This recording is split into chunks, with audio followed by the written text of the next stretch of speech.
Você só me avisa, tá? Good morning from Brazil, everyone. My name is Danielle Modern, PhD student at the University of Brasilia, and it's a pleasure to open our current ordinary session 8, titled as Economic Development, Structural Change, and Environmental Sustainability. Today, we'll have 2 articles. The first one will be delivered by Lucas Ferraz Vasconcelos, a researcher at IPEA, and then I will deliver another article. And the dynamic of this session will be first, the researcher will present the article, and then we will read the questions by the audience on the YouTube chat box, and then the researcher will answer the questions, and then the next researcher will repeat the procedure. Okay, so I hope you enjoy this time and be comfortable to make any question you want. And I thank for our audience here at the auditorium. So let's start, and I invite Lucas Ferraz to start his presentation. Thank you.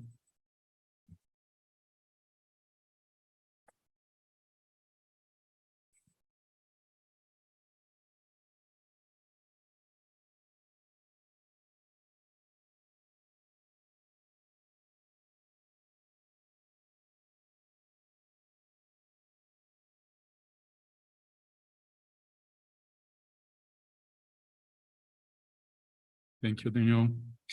Good morning, everyone. I'm Lucas Ferraz Vasconcelos from Institute for Applied Economic Research. It's a pleasure to be here today and this morning in this exciting debate about development and growth and structural change. Well,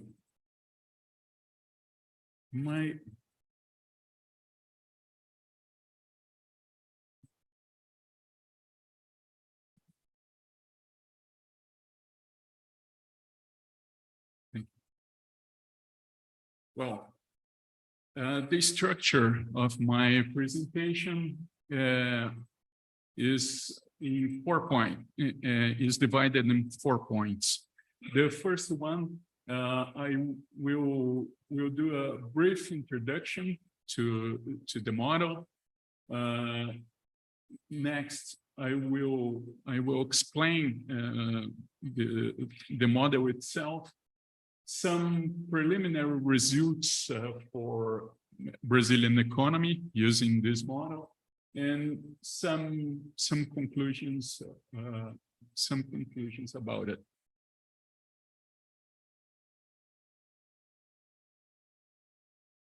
Well, this is a model of structural change, fundamental capabilities. I will explain which this means next, and growth. This model builds up upon an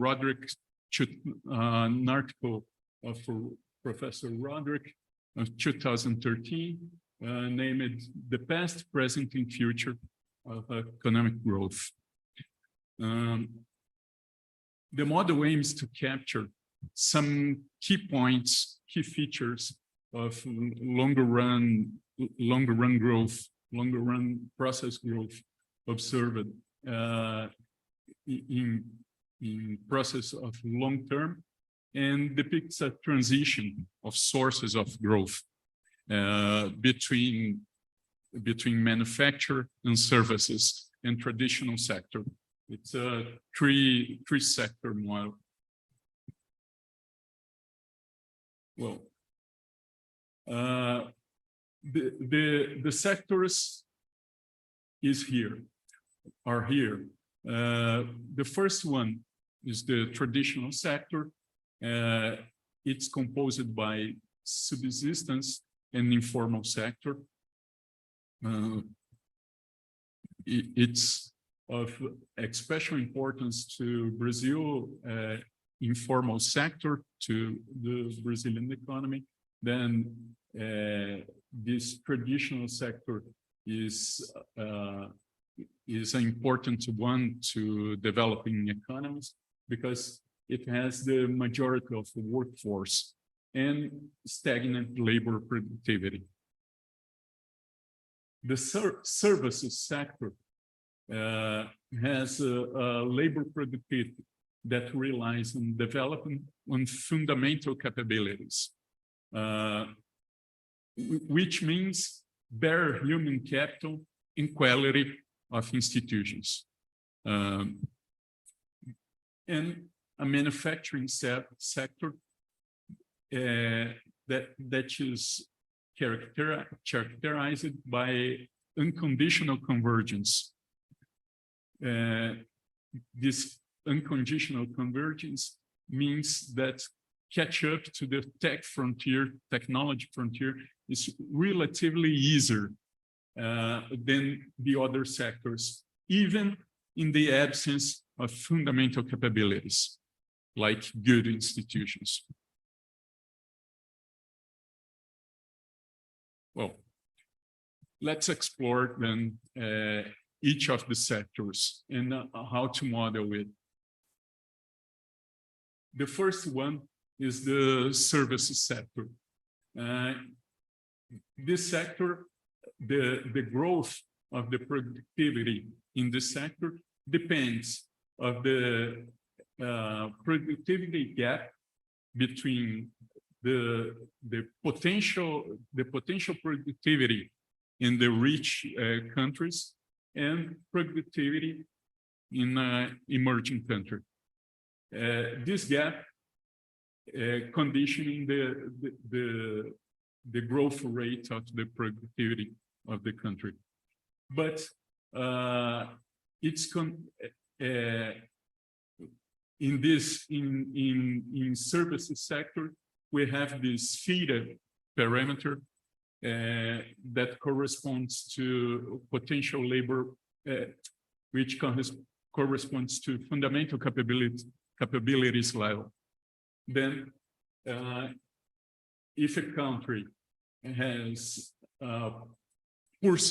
poor institutions, this growth of the services sector is limited. It's limited by the level of advancement of the fundamental capabilities level.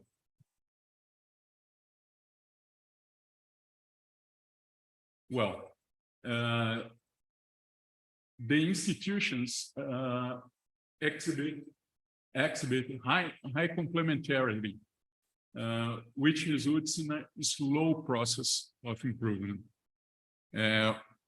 What I mean with that, investments in better education, less corruption, and so on, takes time to have an effect in economic growth, because you have a high complementarity between these institutions. Then one policy that emphasizes reforms to institutions in general, the discourse is, well, you need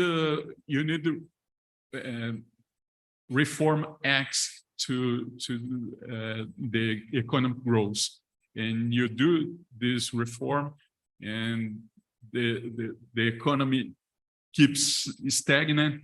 Then you have to do other reform and so on.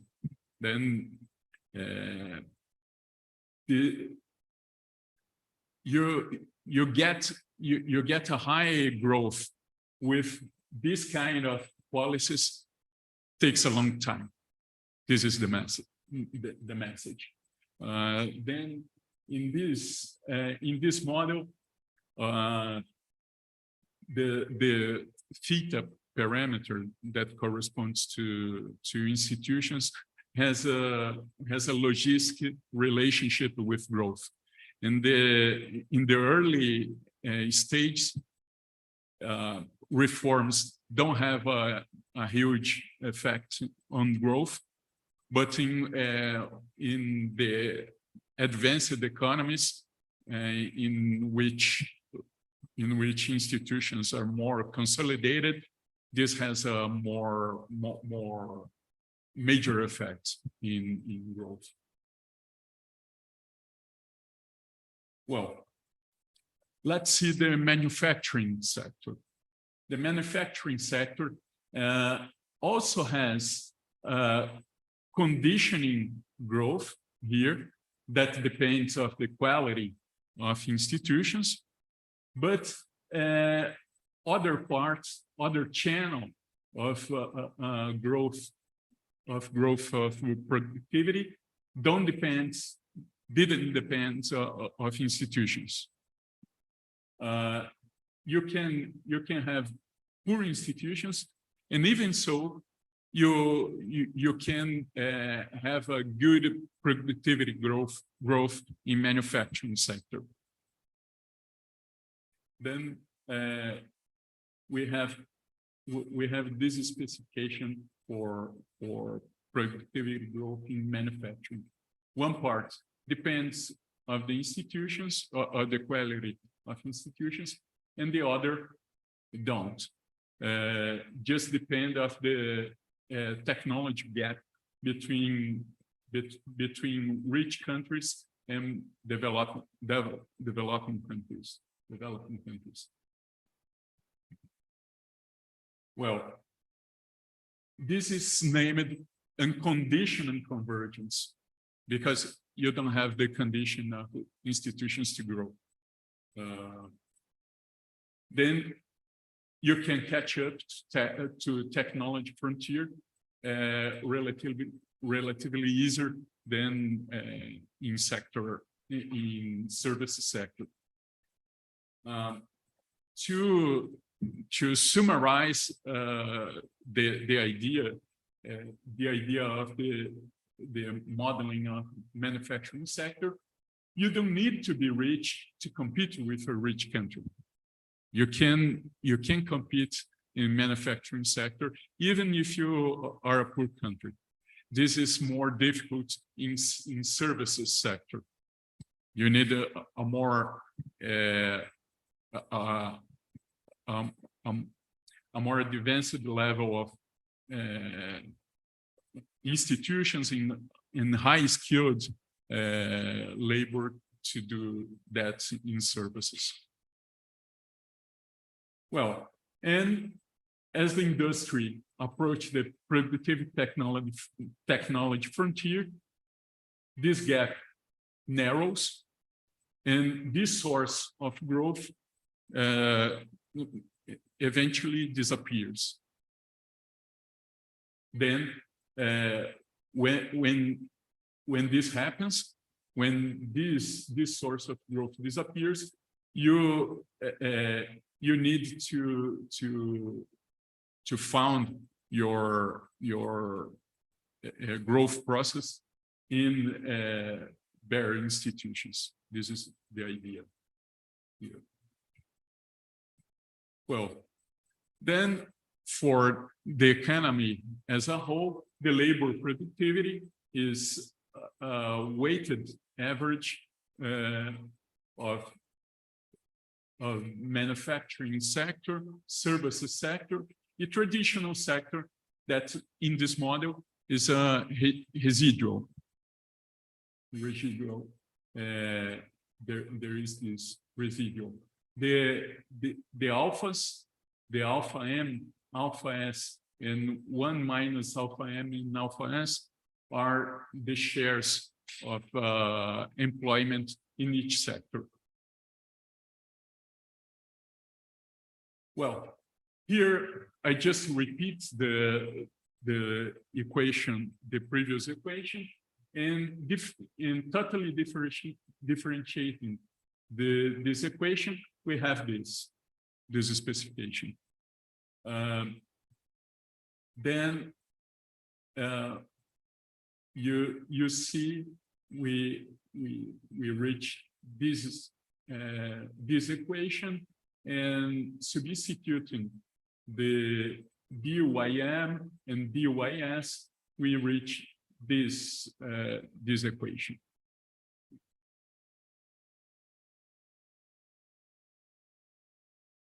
Rearranging the previous equation, we arrive in this specification, and we divide this equation by y.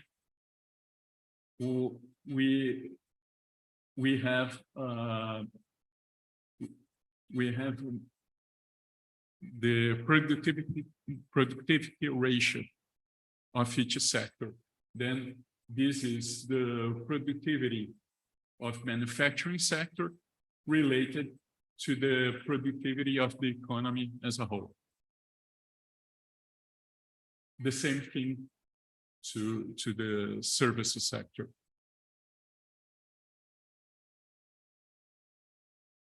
And if we rearrange the previous equation, we reach this final equation that has 4 channels of growth. The first channel is associated with the barrier institutions, the institutions building. The second channel is related with the unconditional growth. Then if you have a technology gap in the manufacturing sector, you can grow, even without building institutions. This is the channel of industrialization of countries. This third channel, the channel C, is the Lewis effect. You have a productivity gap between manufacturing and traditional sector, and you are receiving labor in the manufacturing sector. Then this channel is huge when you're having transition of the rural to urban areas, for example, which occurs in Brazil in 60s and 70s. Then this channel was huge to Brazil in the 60s and 70s, and it's reached to China today, for example. And this final channel is modern services. Then you start to, this channel fades out because you close the gap with the advanced countries. Then you need to transition to modern services and manufacturing. And then you start to grow with this channel. Then this is a very interesting specification that Roderick proposes, because you have many channels to growth, and you can growth by each channel depends on in each level of development you are. Well, I showed up to you the model of Roderick, and then I tried to apply this model to Brazilian economy. In a specific, I focus my attention in the manufacturing channel. Because I want to see what the effect of structural change we have in the growth process in Brazil in the last 2 decades. To see that, I have data from Brazilian national accounts to have the labor share of manufacturing and the productivity ratio of the manufacturing. I have this data from Brazilian national accounts. The beta, it's the speed of the convergence. I take to another Roderick's article named Unconditional Convergence in Manufacturing. And Roderick found an incredible stable beta in this article, and I use the baseline scenario that Roderick's found. And to the technological gap, I use data from UNIDO, because UNIDO has a country profile, and there in the side of UNIDO, you have productivity of manufacturing sector in many countries. Then to the technological gap, I use here the productivity growth, the productivity manufacturing growth of Brazil, and to the frontier, the United States. And I found this. What was the manufacturing contribution to growth in Brazil in the last 21 years? I didn't check to the other sectors because I don't have the specification to parameters in the services sector. In special, I don't have the theta, I don't have a parameter to an estimation of the parameter to good institutions. Then I focus my attention on manufacturing sector.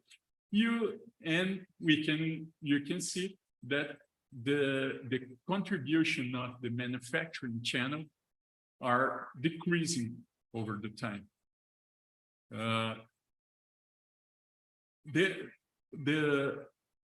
The contribution is relatively small in all the series. The top of the series are 1% of growth. And nowadays, we are about 0.78 of growth derived of manufacturing sector. Then it's not a big effect of structural change in Brazil in the last decades. Well, I don't have the estimation of modern sectors, but we know that these modern sectors has a small contribution to Brazil. Then we decreased the contribution of manufacturing sectors before have a huge contribution of modern sectors. Then the pattern of small growth in Brazil in the last decades. And here I decompose that contributions between manufacturing share.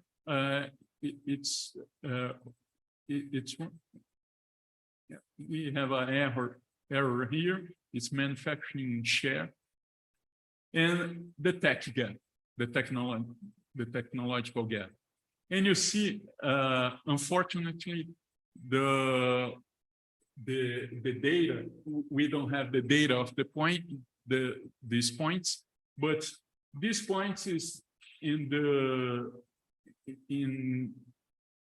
early 2000s, and this point is 2010.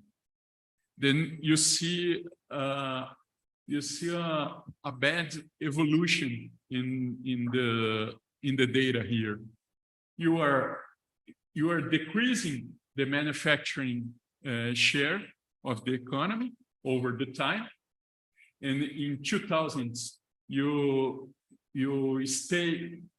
keep stable around 12% of manufacturing share of the total output. And the technological gap between Brazil and United States are increasing, are spreading. Then if you have this pattern, it's not a surprise that the contribution of manufacturing sector are decreasing over time.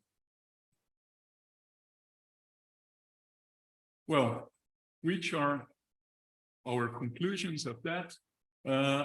Brazil lost momentum in the industrial sector, while also failing to make progress in manufacturing modern services. This structural pattern leads to low economic growth. You have a bad pattern of structural change in Brazil. And the next steps of the research is modeling alpha M, the weight of the manufacturing sector in the economy, the purpose of the next steps is introduce different demand specifications to the different demand specifications causing changes in this parameter, and advance the empirical research about the other channels of that specification that I showed to you earlier. Well, that's it. Thank you.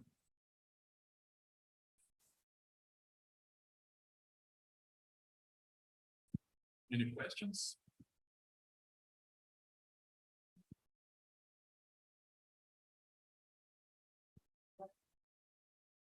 Can you go to that slide which had this equation, growth as a function of the speed and the gap between This. potential, no, the earlier one, that was right at the beginning. Yes. I'm just trying to understand this ln y star minus ln y. Doesn't ln ym star and ln ym subsumed in ln y star and ln y? Is this not part of ln y star and ln y? Yeah, it's a share of this y, yeah, and it's a small share of this, but yeah, we have this inside it.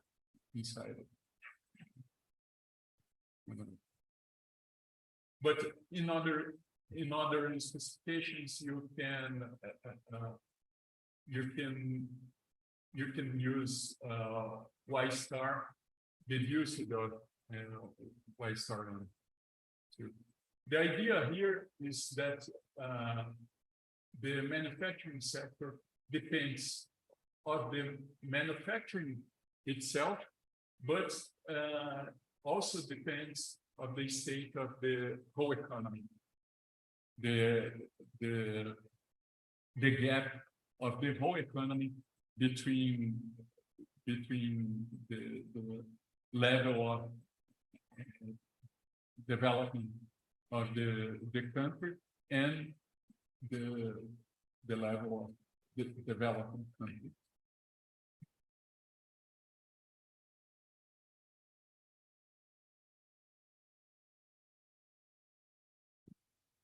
Lucas, I have a question. But on your slide number 14, just 14? yes, just a theoretical curiosity. The B term, right? It is The A no, term. the B growth the- divided. Yes. Mhm. About the unconditional convergence. Mhm. When you was reading the theoretical part that supports this model, the letter B is the term B, sorry, sensitive to technological diffusion, or this term is related to the institutions? The beta. No, the term as a whole. I mean, the unconditional convergence is related to technological diffusion because foreign companies will send, I don't know, information and skills to the national companies. Is this related, or the focus about the diffusion is related to institutions because we are talking about research centers and universities, you know, technological assistance services. Just a curiosity about the theoretical basement to the. It's both. It's both. It's about technological diffusion, but also has to do with high-skilled labor and institutions more broadly than in the article wrote by Hendrik. He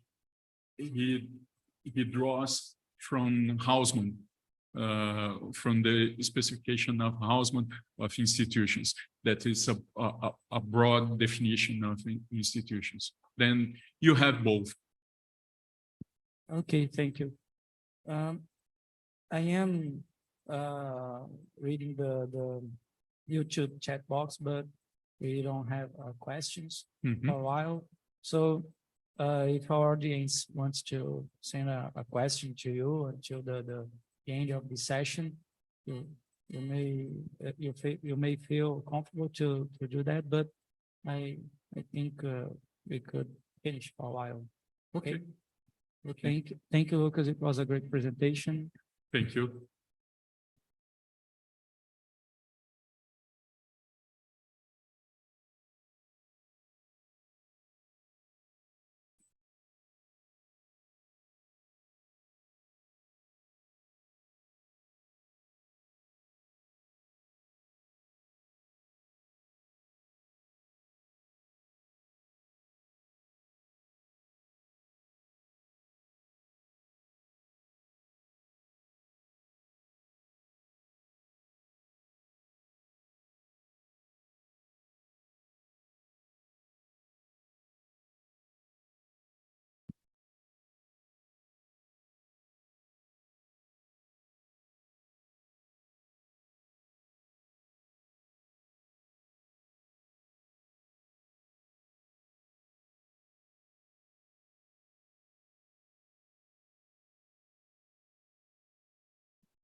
So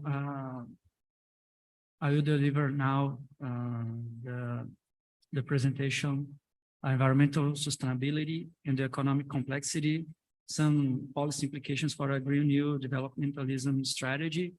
My name is Danielle Modern. I'm a PhD student at the graduate program of economics here in the University of Brasilia. And I am bringing the following topics of our agenda.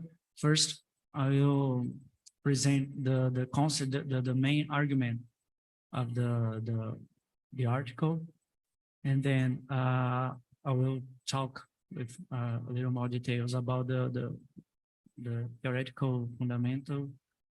The first one, environmental sustainability and ecological structural change, and then the economic complexity. And at the end, I will bring some policy implications for our Green New Developmentalism strategy. So the first part about the concept, the main argument.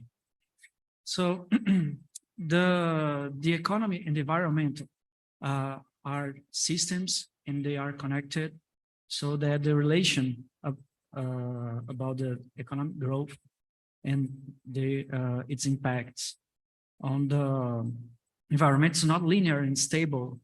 So the same scale of economic in terms of GDP generates a higher or lower environmental degradation depending on the composition of the production and the technologies adopted. So if depending on the technological level of the economy, so it's mandatory a condition to create and adopt environmentally friendly technologies through an ecological structural change. In short, we are talking about the greener sectors must increase their share of the GDP, and the browner, for example, needs to decrease the share. But it doesn't happen automatically, because there are some market failures and uncertainty related to the investments on technological progress. So it's recommended that a use of a policy mix that combines fiscal, industrial, trade, and regulatory policies in an eco-developmental strategy, considering all the knowledge about the structural change and the natural resource management. So considering on the main topics, the objective here is discussing about some implications of that environmental policies in a eco-developmental strategy. So this figure is a simple model about the relation between the economic system and environment. So the main aspect is that the economic system extracts natural resources for using in the productive processes and consumption. There is some recycle, but all those components generates waste to the environment, and the environment so neutralizes through the ecological structures like ecosystems and natural cycles. Okay, and the intensity of the impacts about the extraction and the waste generation depends on the GDP. And here I present the relation, the GDP as how as higher is the GDP, as higher or the per capita income or the population size. Depending on the component, the nature of the impacts is different. But if we have a country with a smaller population, but a higher per capita income, the economy will generate a higher impact. Or if we have a poorer country with a lower per capita income, but a larger population, you know, the economy will generate also an impact. And the GDP here, the relation with the environmental degradation, this term is a function which the omega is the state of the technologies. So clean technologies have the effect of decreasing omega and then decreasing the environmental degradation. So the movement about decreasing the size of the omega, we could title as the ecological structural change. Sectors that adopt more environmental efficient technologies increase their share in GDP in comparison with the others. And the figure is the same of the last slide, but highlighting the factors which changes the production, the supply side, and the demand side of the economy. So in the both sides, we have a space for public policy, and the both sides impact each other mutually. So we have a policy, for example, that changes the per capita income. We will change in the preferences about services, and that demand might change the production structure, and in the supply side, we can do the same. For example, we can establish a policy which bans some technology, so we can change. And the ecological structural change represents a dynamic vision of ecological problems and economic development, because we are talking about this dynamic process, about that relation, and at the same time we are looking at the factors from the demand side and supply side. And the positive relation to economic complexity in this case is based because productive sophistication is an essential condition for creating environmentally friendly technologies and adopt in our economy. So about the economic complexity, since the classical economists, the concern about the wealth as a result of a division of knowledge and labor or production sophistication is a present topic since that time. And today, with our capacity of producing data and processing data, we have a measure named as economic complexity, and it measures the knowledge in a society expressed by the products it makes. So here I have a kind of diagram from the economic complexity center, I guess. And each point here is a kind of product. So they are related between them, each one. So depending on the diversity of the production, you know, and the technological content, we can achieve a higher or lower score about economic complexity. So it reflects this situation. Okay. The measure is based on diversity of exports that a country produces and their ubiquity, and because certain goods need similar infrastructure, institutions, and technologies and other properties. And this argument is related to that model as Lucas brought to us. And so production sophistication is necessary to create and adopt technologies to revert economic growth pathway with a higher degradation. So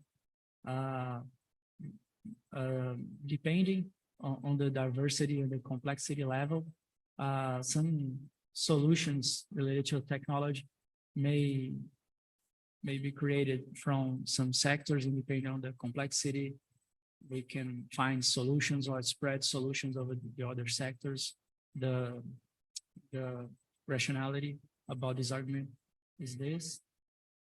So some policy implications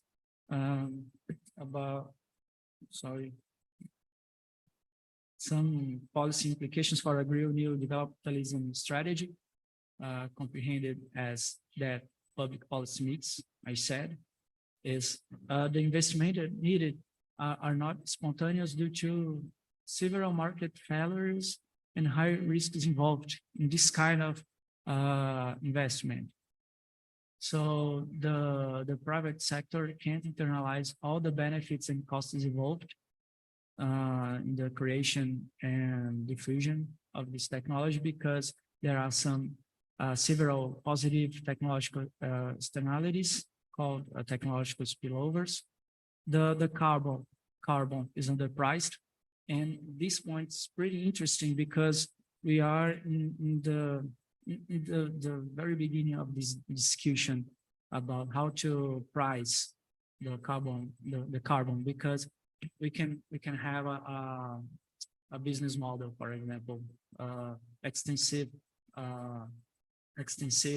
cattle, for example, and the return of this business model is positive because the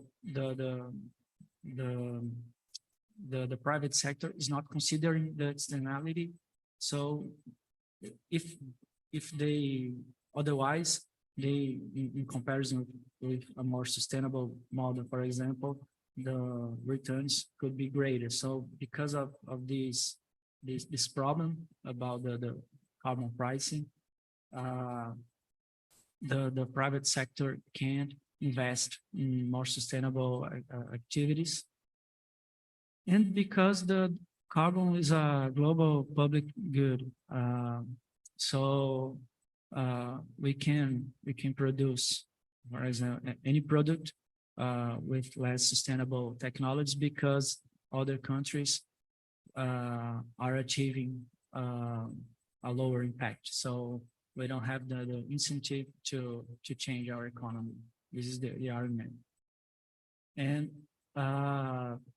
because of that, today it is becoming more common the use of public policy mix that combine, as I said, fiscal, industrial, trade regulation policies in a developmental strategy. And the popular term is the Green New Deal packages. So when we see the Biden president of the United States talking about his program, Build Better, or the Green New Deal of the European Union, the logical is that. So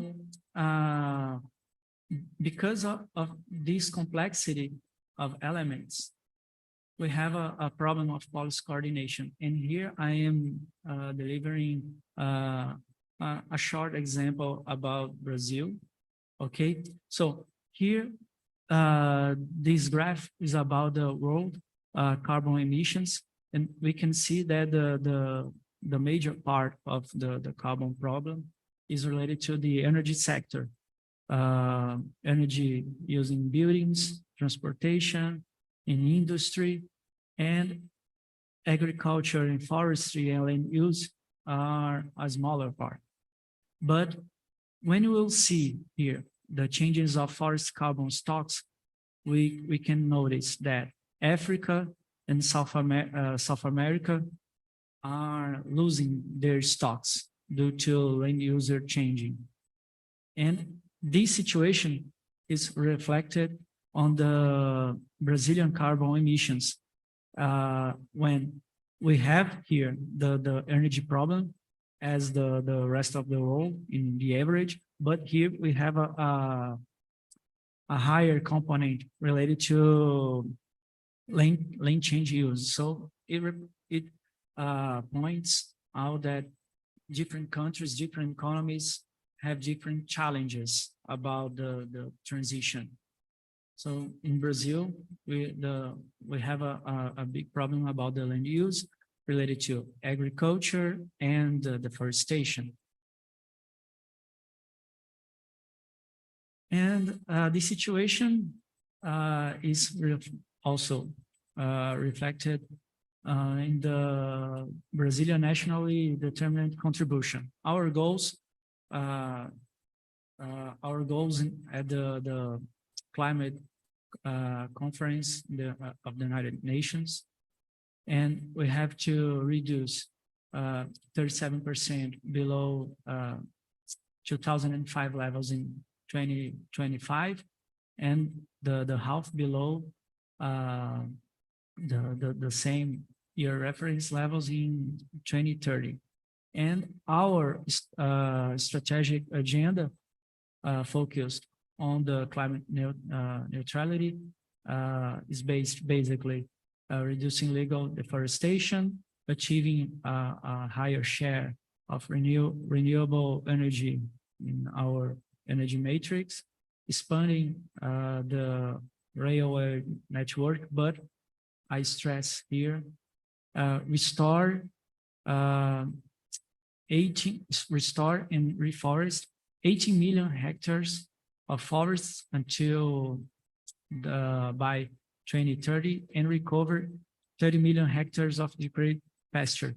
So pay attention on those numbers. And here I deliver the planted area according to IBGE data about our main commercial commodities. So compare 20 million hectares is almost our entire production of corn, or recover 30 million hectares is close to our entire soybean production. So we are talking about to create a new commodity, you know. So when we think in the impact of the economy and the productive chains, we are talking about technological diffusion and education for labor and access for financial services and a proper regulation and several other incentives to the investment about that. And also the environmental policy management in Brazil is very decentralized between federal, state, and municipality levels. So the consequence of that is it's not enough that just only the federal government works well. The other spheres must do the same, and it turns more complicated, the arrangement of that mix of policies between different ministries or agencies, and among different governments level. So it reflects that problem. And we have a problem of governance because a so huge package as that involves some risk of corruption and rent-sink processes.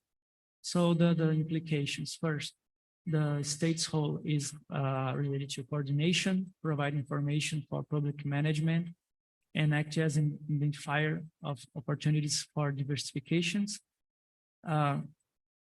Just to be more clear, the opportunities of diversifications will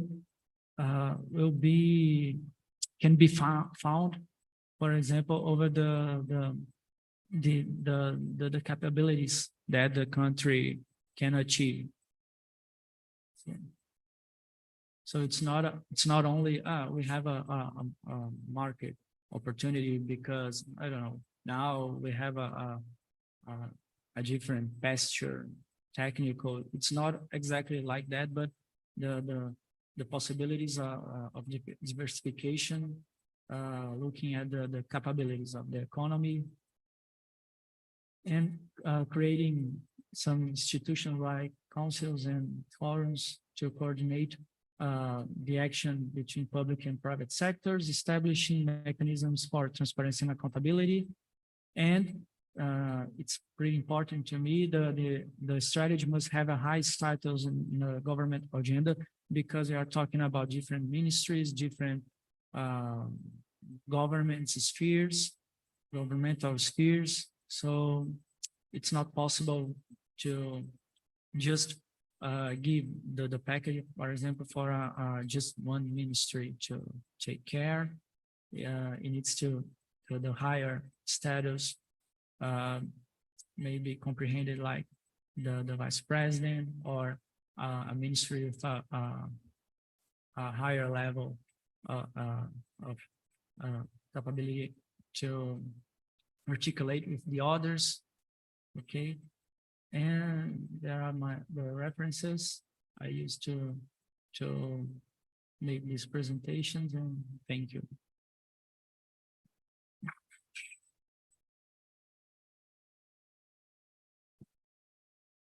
So, any question? Danielle?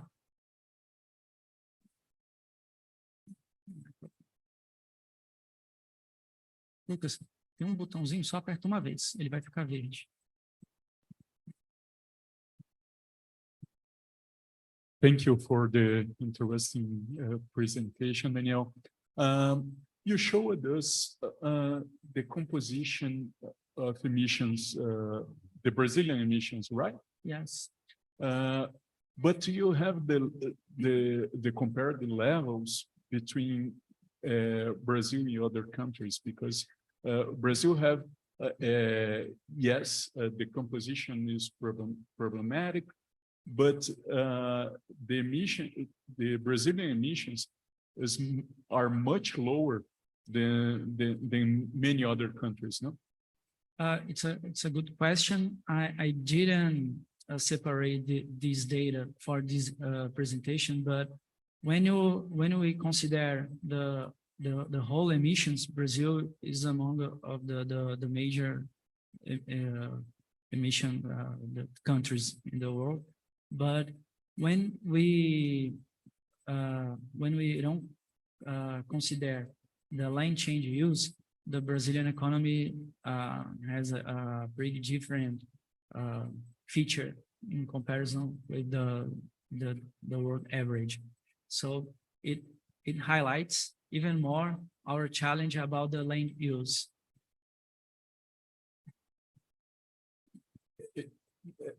It's perfect. It's because I highlight that because in your in this slide, the impression is, whoa, the energy is the big problem of Brazil, but it's not, in fact, because the clean energy share in the energy production in Brazil is very high compared to other countries. Yes, yes. And here about energy, we are talking about energy used for buildings, transportation. So we have our transportation system is based essentially in road. So if we are talking about our problem about energy emissions, we have this challenge. It's different than China, it's different than European Union. So each country has its own challenge about emissions. So if we were talking about China, for example, their challenge is related to energy and for using industry because the carbon fossil fuels, and they are moving towards to a cleaner matrix when we see the use of air wind generation or sun generation of energy, and the same problem occurs in Europe. But here we have essentially a problem about energy in terms of share and land use change.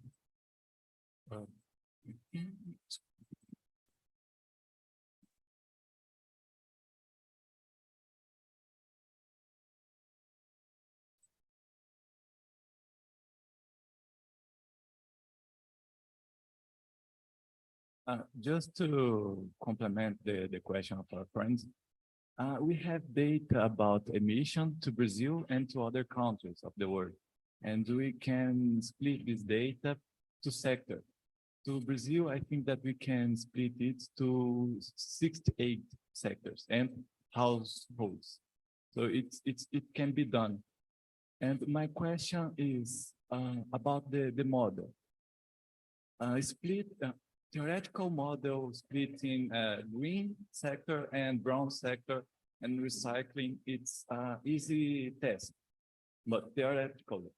But we don't have data to process, to analyze this theoretical model. So it's a good agenda focus in this kind of model, or we can change it and use data about emission, because we have data about emission, greenhouse emission to Brazil and to other countries. And we have a big series of data to this data.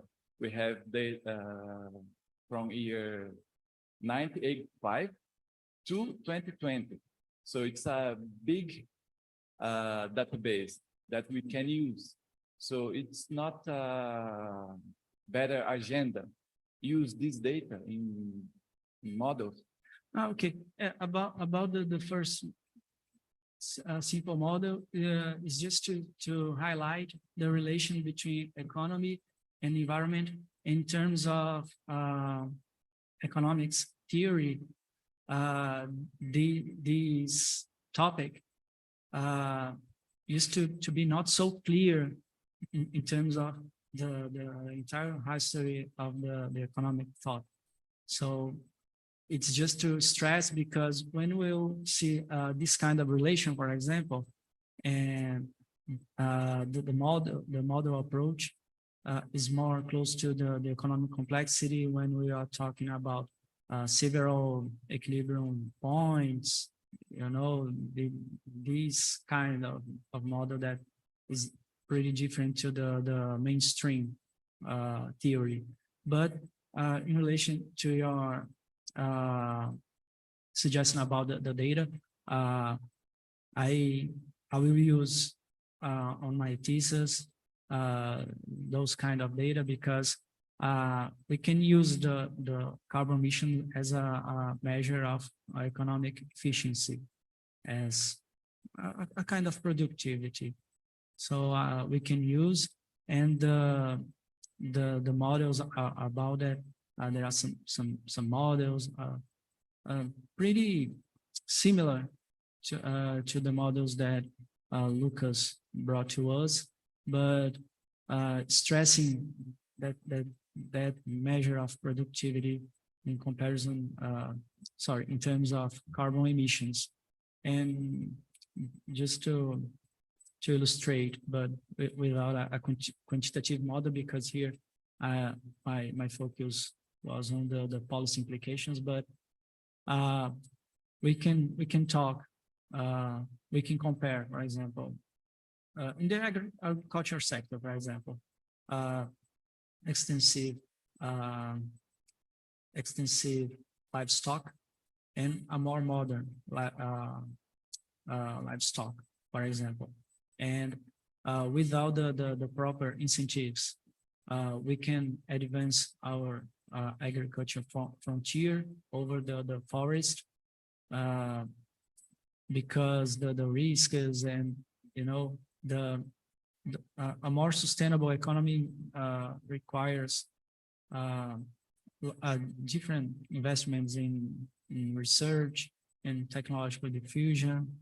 And so without those incentives, the brown sector will keep their higher share. So the argument is that. Any more questions? I have a question. Thank you, Danielle, for your presentation. So I have more of a theoretical question because I work at the forest sector, and I would like your thoughts on how do you think that the forest sector could advance faster towards a structural change that could help the country to achieve its international targets like those you have mentioned? And do you think that the policies that we have in place now are sufficient for that?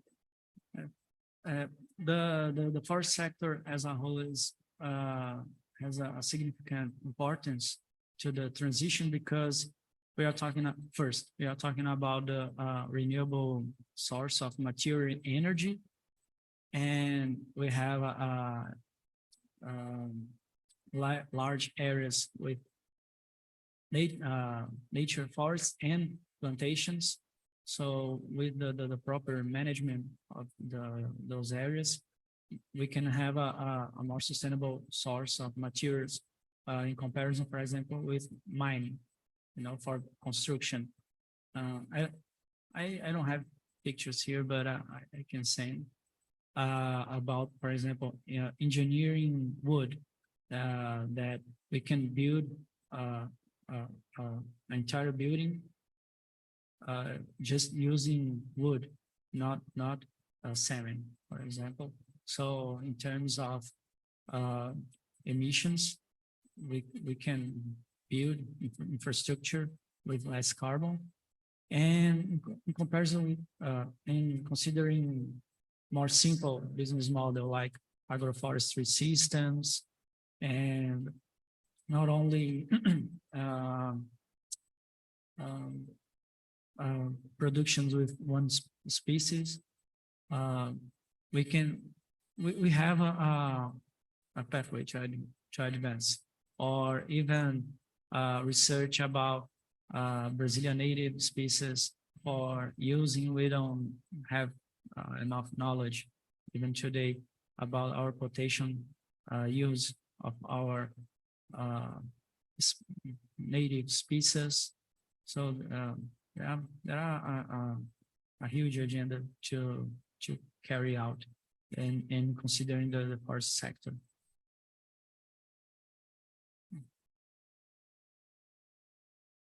More questions? So on YouTube chat box, we don't have questions too. So I think we can finish our session. So I would like to thank anyone here to be present, the questions, Lucas for his great presentation, Danielle at Corecon for the technical support, and so we invite to stay online, to watch the other presentations and lectures. So thank you, and have a great Friday.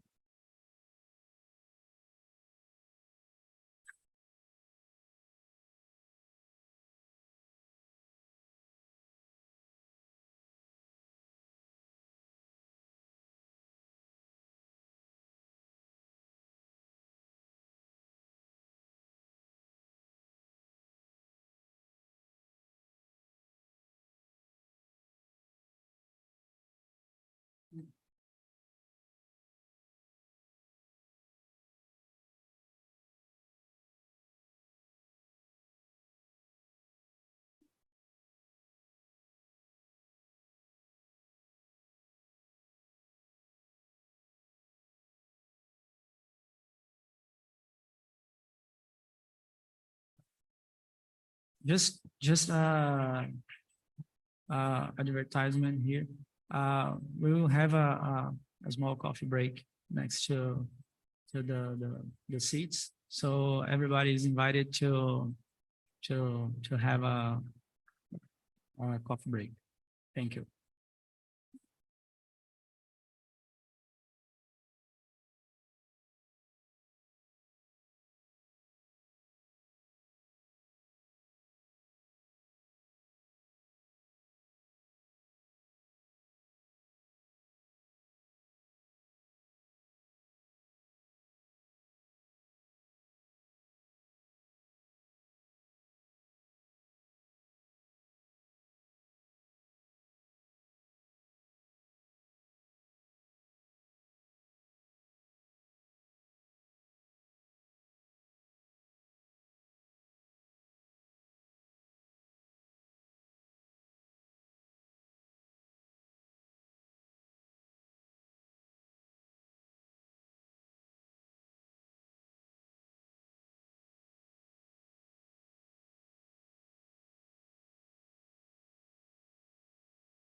Sorry,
go run only to see that if there are problems with the formula. Not like there are no, it's okay. I don't know why. Like general vision. Oh,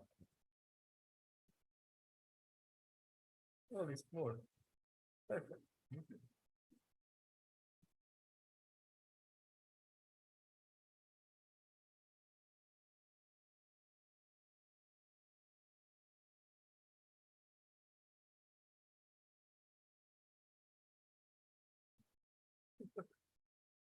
Is another computer? No, it's the same that. Ah. Is your secret. Yeah. Learn it by doing. Yeah.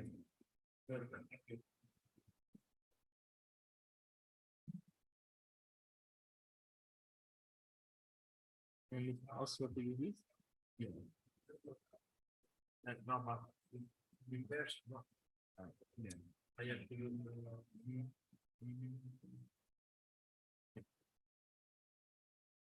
Oh, okay. Okay.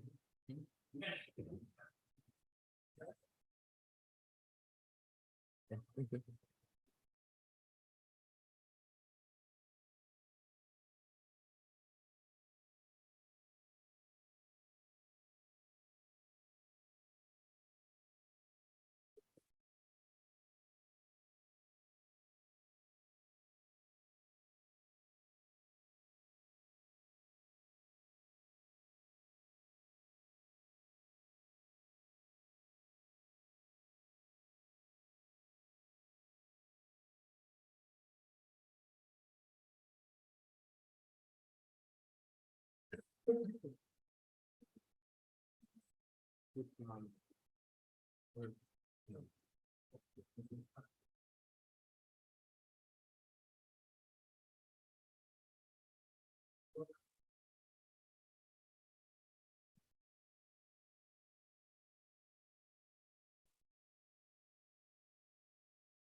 Daniel, quando estiver pronto, me avisa.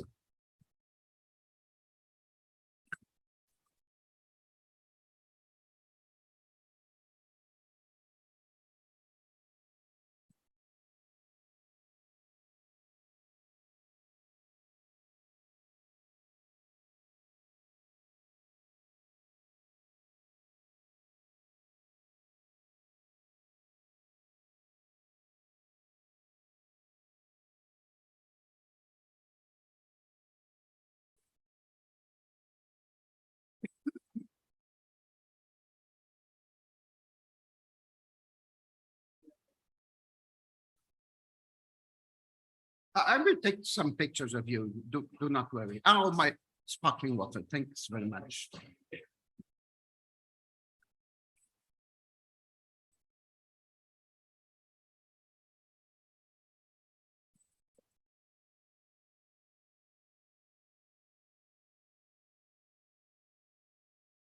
Well, good morning, ladies and gentlemen.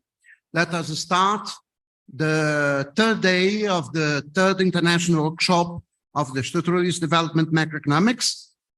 Today we will have two keynote speakers. The first one, Giulio Guarini, in the morning, and then Luis Fernando de Paula on the afternoon. So, Giulio, please take your seat. Okay. So, as chair of sections, my duty to present my friend, Giulio Guarini. Giulio Guarini is an associate professor of economics at Tuskegee University, Viterbo, Italy. Previously, he was an economist at the Italian Agency of Territorial Cohesion and the Italian Ministry of Economic Development. He graduated in economics at La Sapienza University of Rome, where he subsequently earned his PhD in economics. He has spent periods of study in the United Kingdom at the University of Oxford and the University of Sussex. His main research interests are economic development, environmental sustainability, innovation, ecological macroeconomics, inequalities, human development. He has published in several journals, among which Oxford Development Studies, Research Policy, Ecological Economics, Structural Change and Economic Dynamics, Journal of Post-Keynesian Economics, PSL Quarterly Review. He is a member of the Scientific Editorial Board of Moneta y Credito and Minerva, Laboratory on Diversity and Gender Inequality at Sapienza University. He has been collaborated for several years as Scientific Director of Research Projects within the Italian National Agency for New Technologies, Energy and Sustainable Economic Development. Well, so I have presented Giulio Guadini. Giulio, the floor is yours. Thank you so much, Giuseppe. And bon dia. I want to present, okay? Perfect.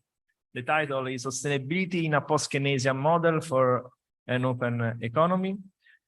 I want to present, firstly, the perspective about ecological classical post-Keynesian. After, two sections about ecological transition and structural change, a developmentalist analysis, at the end, institutional change and ecological structural change.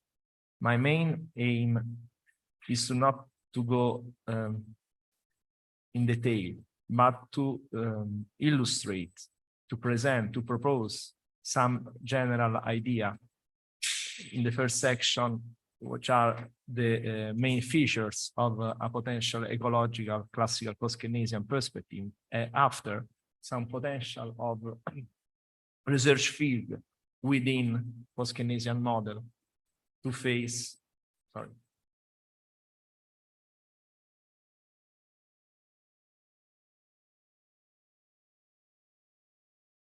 Okay.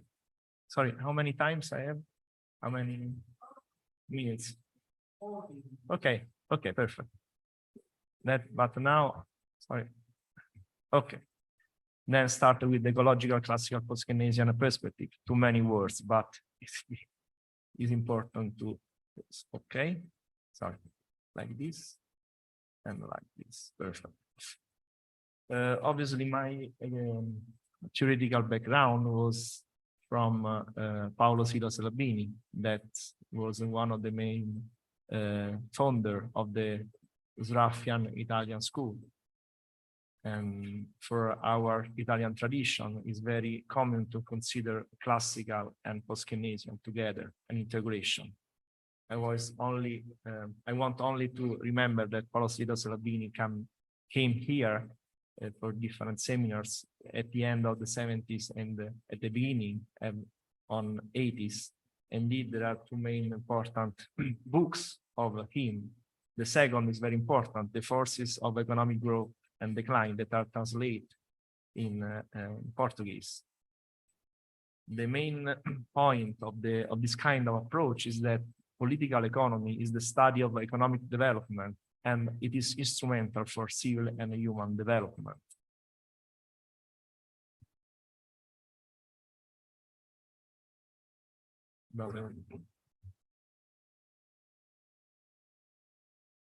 Okay, no, okay. The first point, I think. No.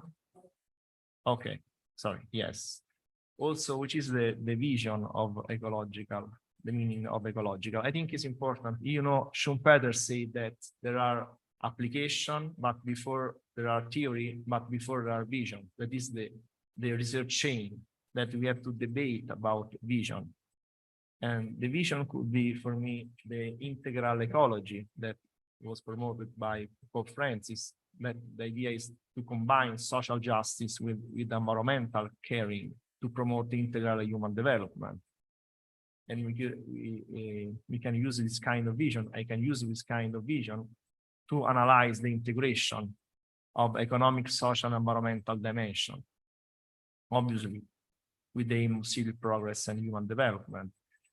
In other terms, environment is not a new market of environmental services. That is could be the tendency for the neoclassical economics, but is also not a new research field, but I think could be a new lens to understand the economic development process and to analyze interactions, contradictions, and opportunities across environmental, social, and economic factors.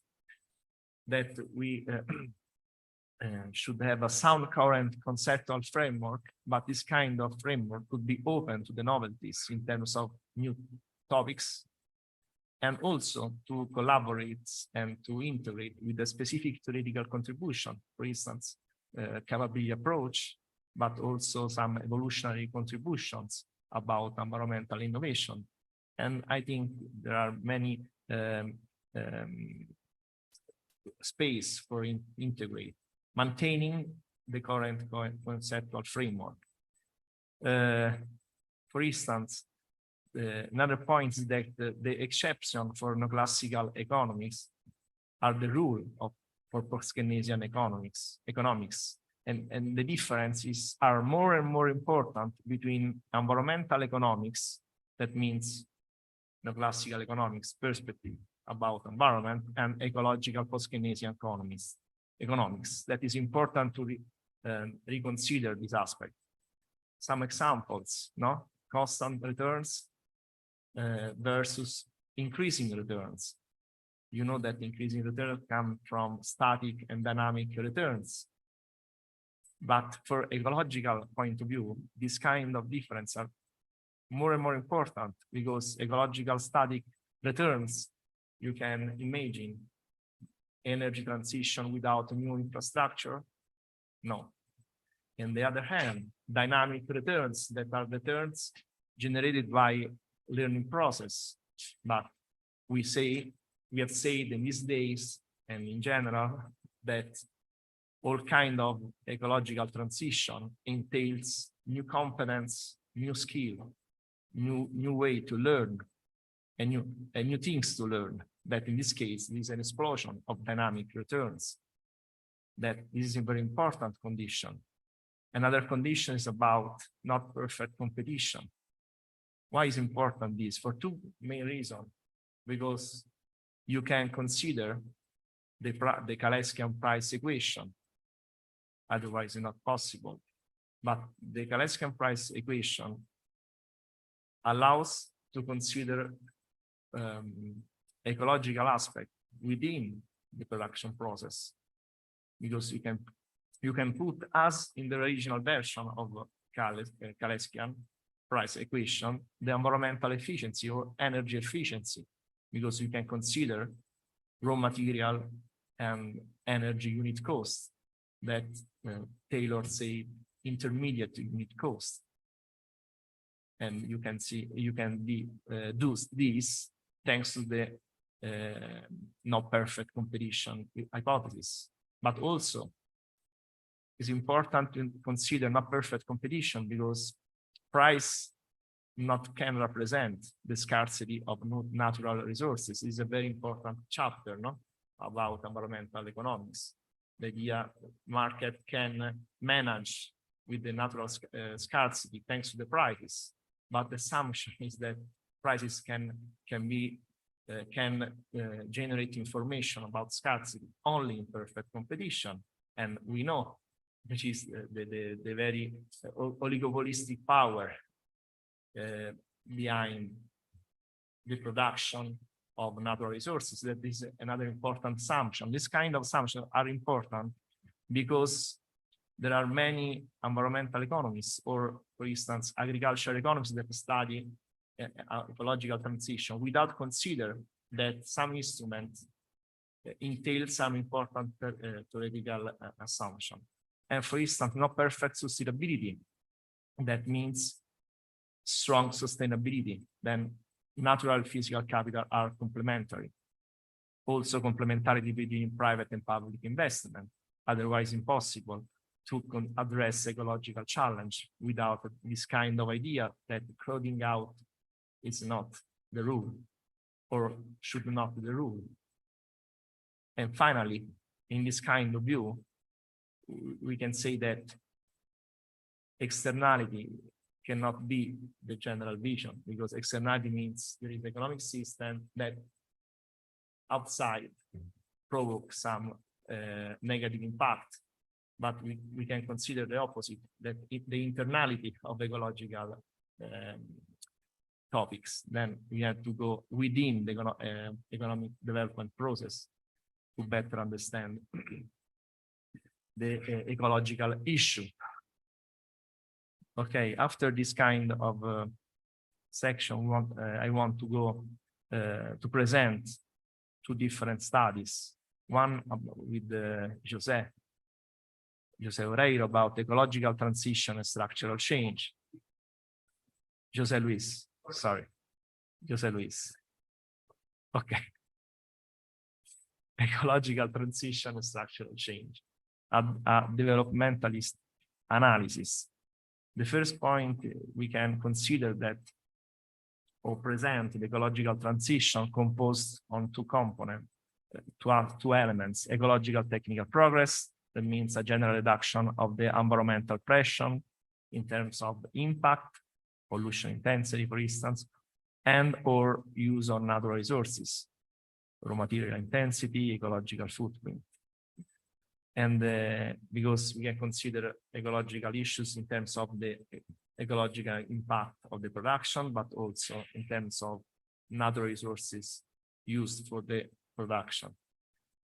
And the second point is the ecological structural change, no? To shift labor value added from economic activities with high environmental pressure intensity that we can call shortly brown activity to economic activity with a low environmental pressure intensity that we can call green activity. Obviously, this kind of definition are a sort of latent variable that is it clear the concept, but we can manage with this concept according to the specific topic and can change, no? Which are green activities. We can consider a wide version of this concept. All economic activities with a significant commitment for environmental sustainability in terms for processes and products related to green economy, like circular economy, or a narrow version, for instance, eco-industries. That is a definition by OECD Eurostat, no? Activities which produce goods and services to measure, prevent, limit, minimize, or correct environmental damage to water, air, soil, as well as problems related to waste, noise, and ecosystems. These include cleaner technologies, products, and services that reduce environmental risk and minimize pollution and resource use. That only in the narrow version, there are many, many things and many different sectors are involved in this, but this is the situation. Also for OECD that want to have a strict definition, but could be impossible. But this kind of definition can orient our kind of analysis. That in this case, we can consider, no, this is only analytical representation of ecological transition in a static term that we want to increase, sorry, we want to decrease a sort of environmental pressure, and that we have to decrease the environmental pressure intensity. And for this, we have to increase the weight, the percentage of activities that present a very low level of environmental pressure. This is interesting because we also want to connect this kind of definition or this kind of topic with what happened in the international policy strategies. No? In this case, we try to connect with the goal 9 of the Sustainable Development Goals. No? Build a resilient infrastructure, promote inclusive and sustainable industrialization, and foster innovation. Two specific targets, 9.2. No? Promote inclusive and sustainable industrialization by 2030. I don't know, I don't think so, but the direction is this. Significantly rise industry share of employment in line with the national circumstance, but in this direction. And also target 9.4, upgrade infrastructure and retrofit industries to make them sustainable with increased resource use efficiency and greater adoption of clean and environmental sound technologies and industrial processes, with all countries taking action in accordance with their respective capabilities. No? then the relationship between industrialization and ecological structural change can be studied within the new developmentalism framework based on structural change. This is the idea. And probably also this kind of direction could be interesting also for the developed country. That could be a channel to consider new developmentalism in this form of ecological version, not only for the developing countries, because also in Europe we have to promote new form for ecological structural change. Then we can adopt some aspect of a new developmentalism, because this is the challenge also for us. It's important this because in general you can say structural change means agriculture, industry, and services, but with the ecological perspective, we can also say that the biological agriculture is a new kind of ecological structural change. That change also the meaning of structural change, no?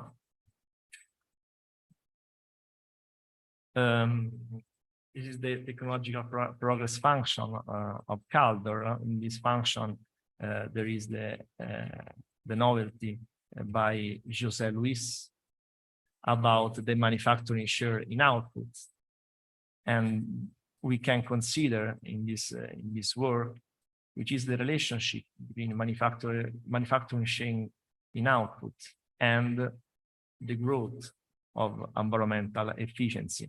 This is the main idea. I don't want to present all aspects, but the idea is that this is the direction.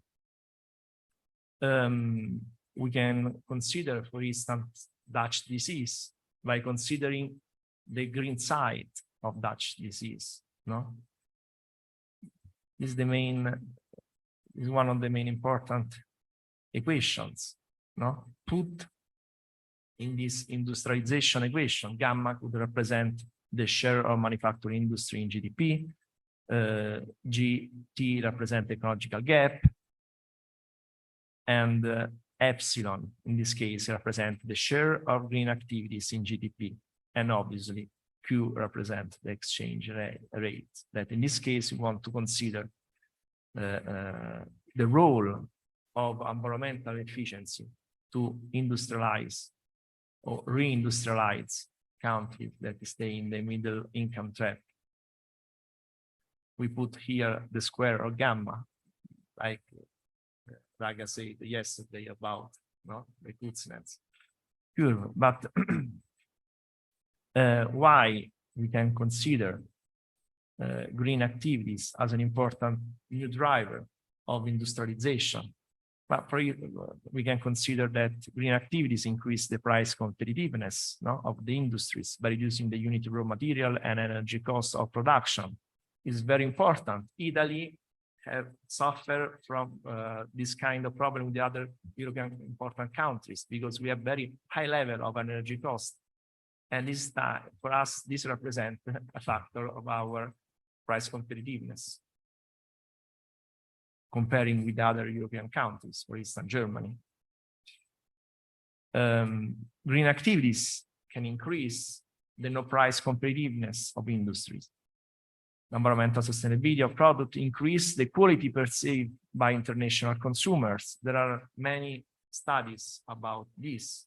Also another, my study, empirical studies, which is the impact of green activities. Could be the increase of income elasticity, then is important for no price competitiveness, because international consumers can appreciate the green efforts of the other countries.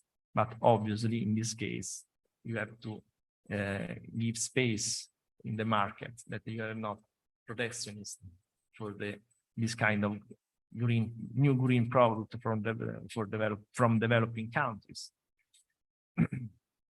But also there are important technological advantages that can derive from green activities concerning, for instance, the complementarities between standard and green technologies, economies of scope, there are many literature in this aspect, in evolutionary literature, that we can consider in this kind of model and renew and integrate these two different analytical worlds, I think.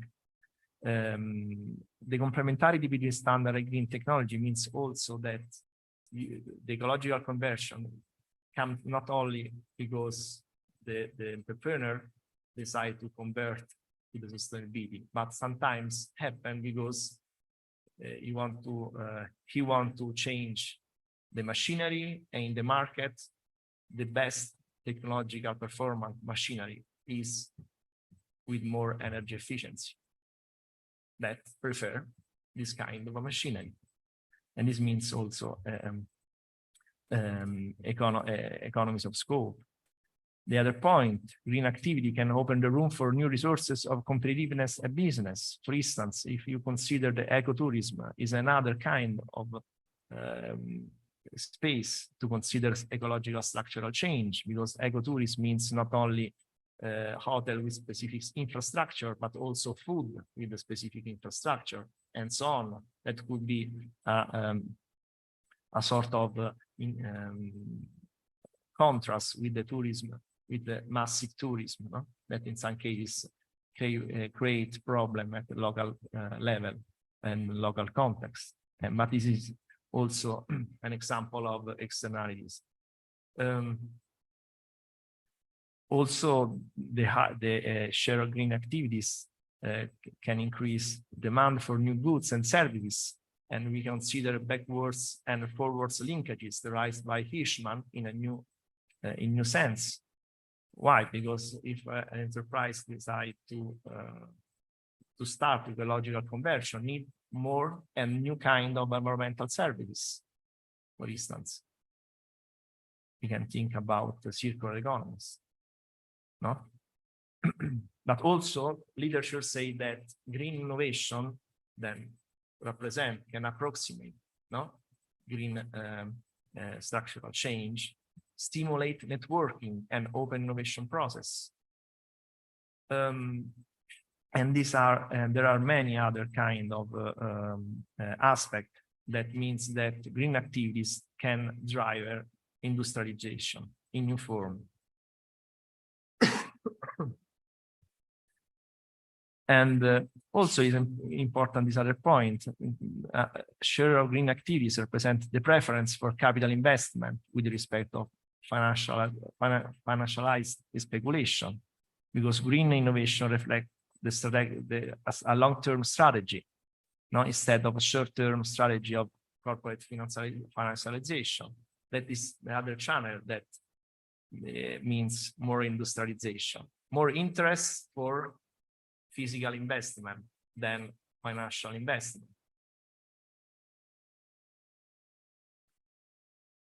Then here we consider this aspect in the case of Dutch disease. All, I think, in this room know about, no, the problem of Dutch disease, no? And we also consider the fact that we can say something like that is represented in this graph, that environmental efficiency can entail forms of are integrated with the real exchange rate policies. Then in this case, we connect the exchange rate with epsilon that represent the green activity share. This is the graph, no, about the soil bin, the increase of the soil bin. That there is here many other aspects related to the Dutch disease and the green efficiency in terms of more higher green share of green activities. And there is also an empirical test about this kind of hypothesis where epsilon is significant with GMM panel, obviously. And there are some empirical evidence. I want to go to the second kind of because the time run. The second, okay. No, okay, but I think we can arrive to the other kind of contribution. The other kind of contribution is about institutional change and ecological structural change. The conceptual framework, ecological transition, and political conflict. If we say that ecological transition is based on ecological structural change, we also can consider some concept linked with the Hirschman that said during the development there are not only conflict in terms of profit and wage, but there is also conflict between sectors in terms of wage in different sectors, that there are different economic interests.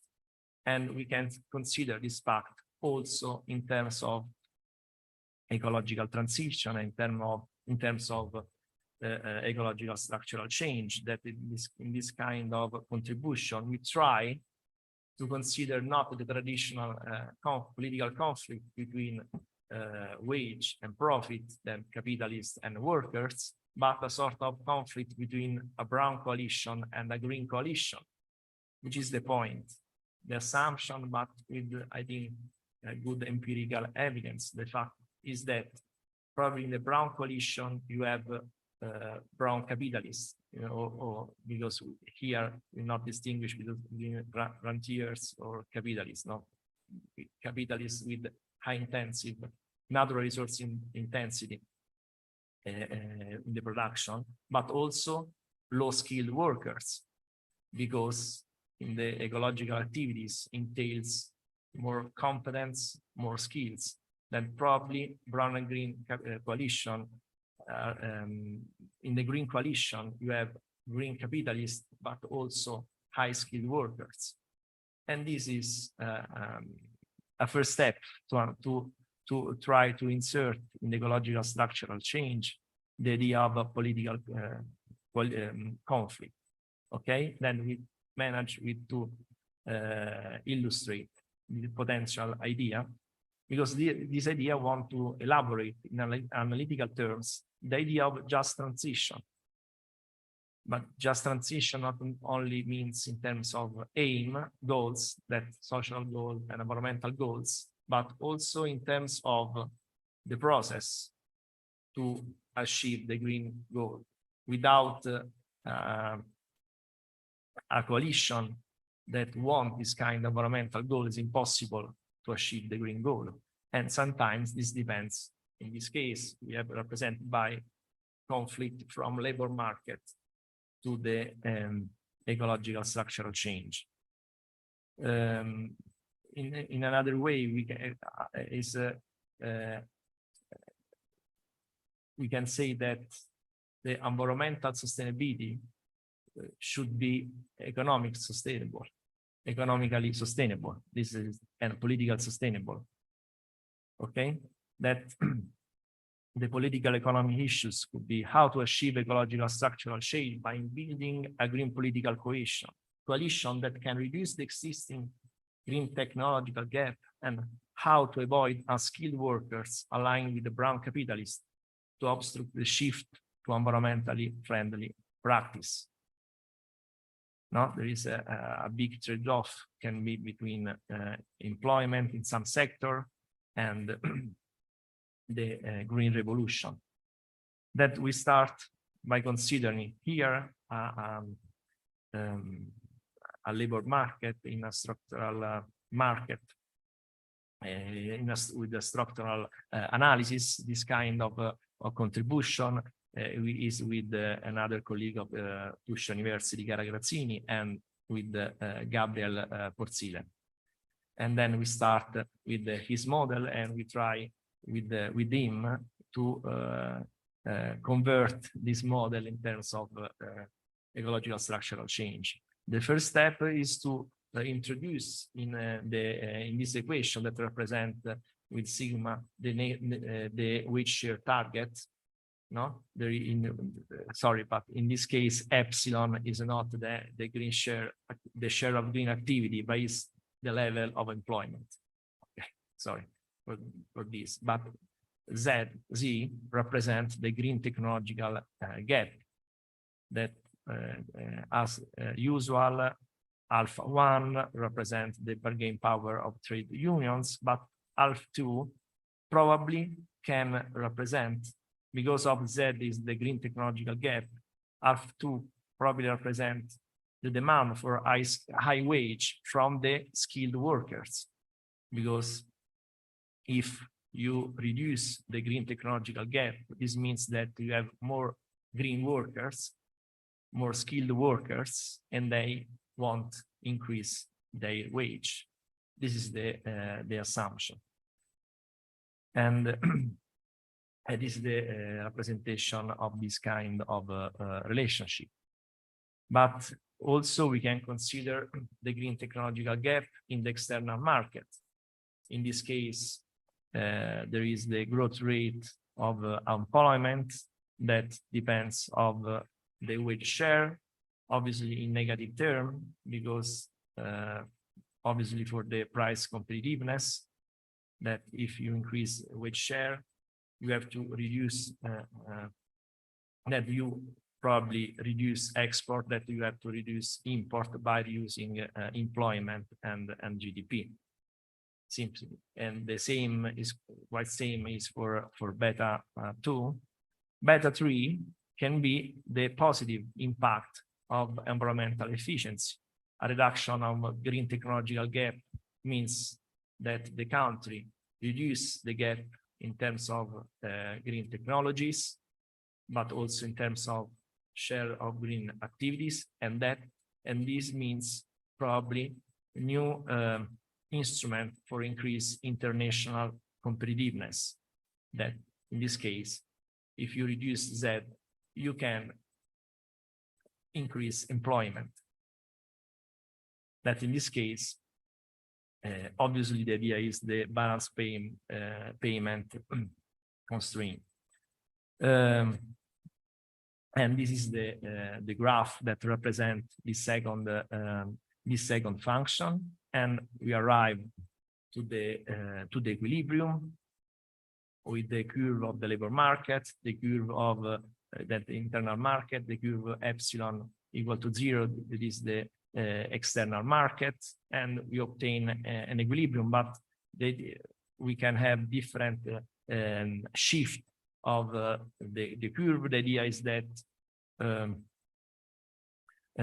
you can have a positive impact if you reduce Z, surely on sigma, then on increase of wage share, but do you know the final impact is ambiguous, the impact on employment. In this graph, we can insert, not in the red, that is the line of the maximum level of employment rates, but in green, you can insert a sort of green constraint, and it's another way to say it. And now we want to go up or down. Up for social sustainability and down for green sustainability. Then probably here, because we have the two variable very sensitive to the political conflict, like sigma and epsilon, in this case, you introduce the political conflict because you suppose that you are a sort of new political target, green target. Okay? That after this kind of introduction of Z in this kind of standard political conflict with some novelty, we try to analyze, to elaborate a sort of ecological political conflict. In which way? By considering, because this is the first step, I think, some assumption. In this case, we consider the dynamic of green technological gap. the dynamic of this green technological gap is that the H0 probably represent the autonomous innovation in the case of the northern countries that increase Z. G, what represent? G could represent the green coalition that try to reduce this environmental efficiency. In which way? Firstly, what is green? What means green coalition? Obviously, does not mean Green Party. Otherwise, it's not possible to think about a structural change because you know the cycle, political cycle.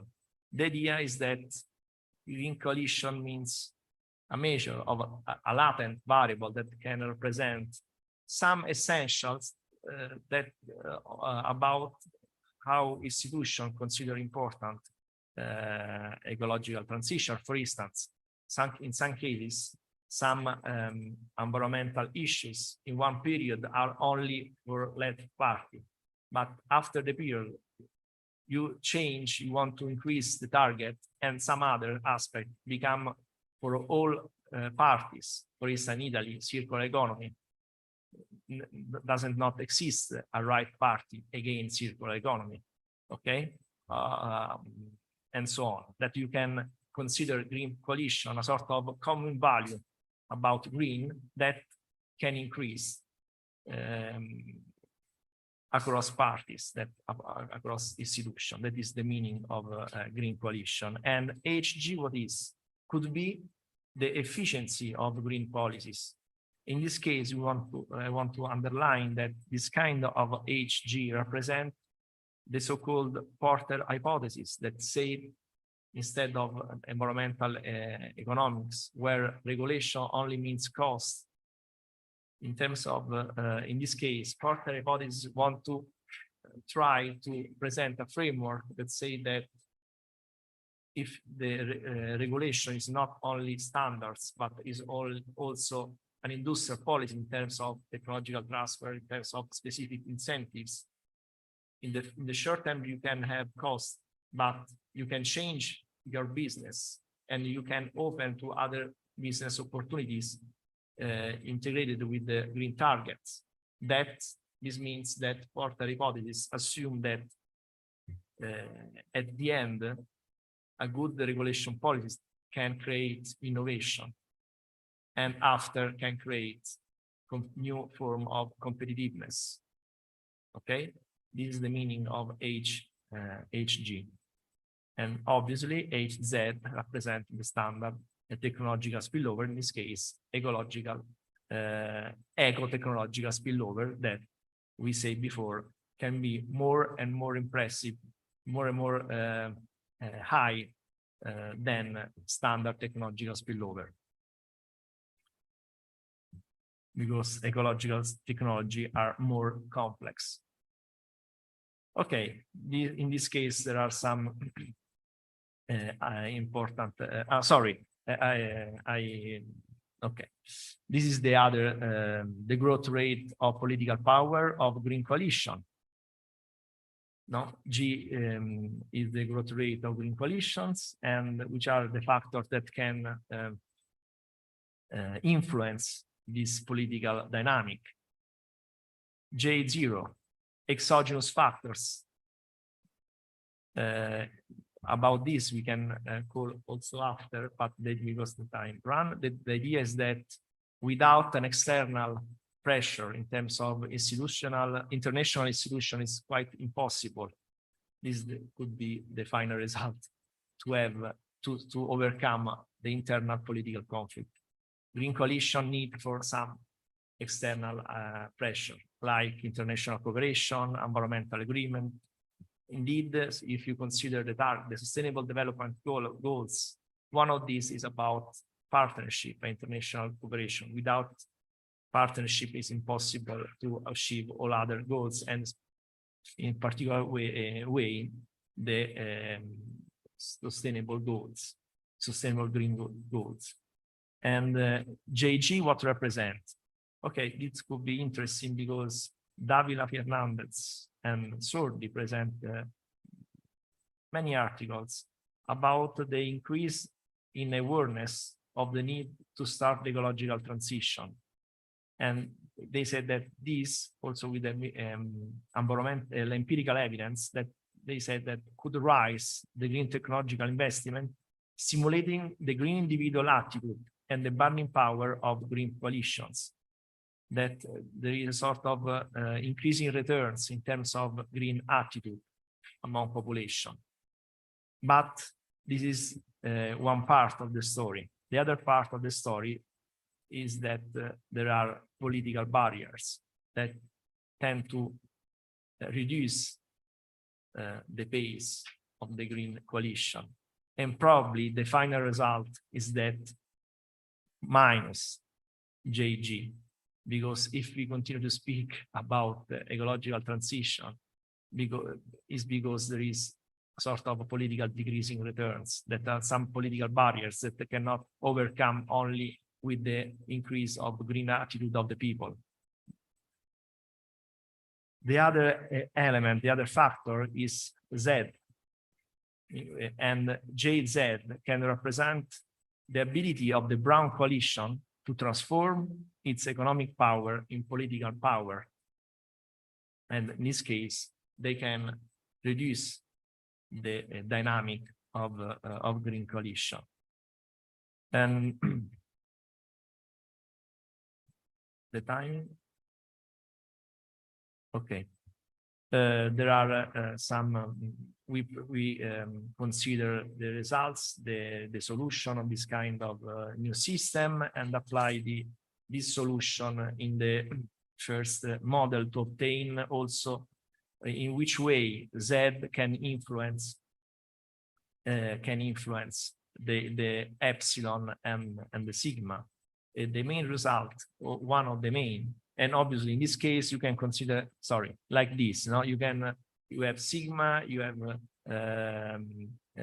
epsilon at wage share, employment rate, but at the same time you can have brown targets or green target that you can mix this combination and try to elaborate different strategy. But the point is that J0 is a very important powerful instrument to obtain target for sort of green and red coalition, that to obtain an increase of wage share, employment rate, but at the same time an increase of environmental efficiency. But the main condition is that the effect of the environmental efficiency, that the reduction of green technological gap on international competitiveness should be higher than the influence of environmental innovation in the increasing of wage share. That the main idea, and I finish with this part, and I finish with two sentences, is that in this case there is political conflict, but remain two important elements, no?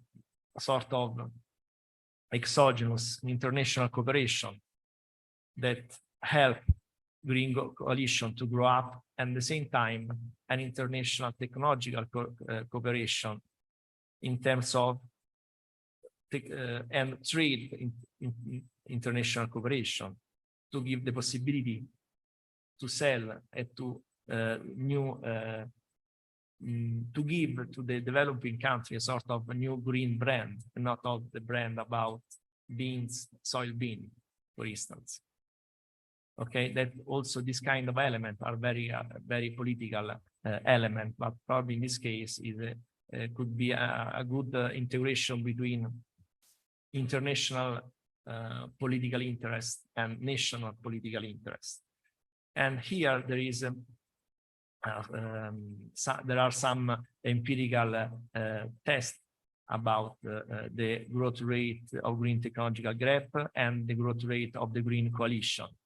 But the point is that how we can measure green coalition, obviously, I repeat that is a latent variable that, but for instance, it is very interesting, this kind of index, environmental stringency policy index, that is an index of OECD that measure the stringent, evaluate the stringency of the different political instruments for ecological transition. And we can assume that if you have high environmental stringency policy, probably means that behind you have a high green coalition, okay? In terms of sensitivity, green sensitivity of the government, but also the institutions that apply the rule. And okay, in this case, there are many estimation. I only want to finish with this sentence that could be funny. Come back to the future. This is the sentence of William Petty, that probably was the first classical economy. And he said that here we are to remember that labor is the father and active principle of wealth, as lands are the mother. As I think is very powerful sentence to remember that we have to restart to think about economics, because you know the history of the production function is that it started with only two factors that are labor and land. After become labor, land, and capital, but after land disappeared in production function. That the idea is to come back to the first original, obviously with key, but key cannot the most important factor. Okay, thank you.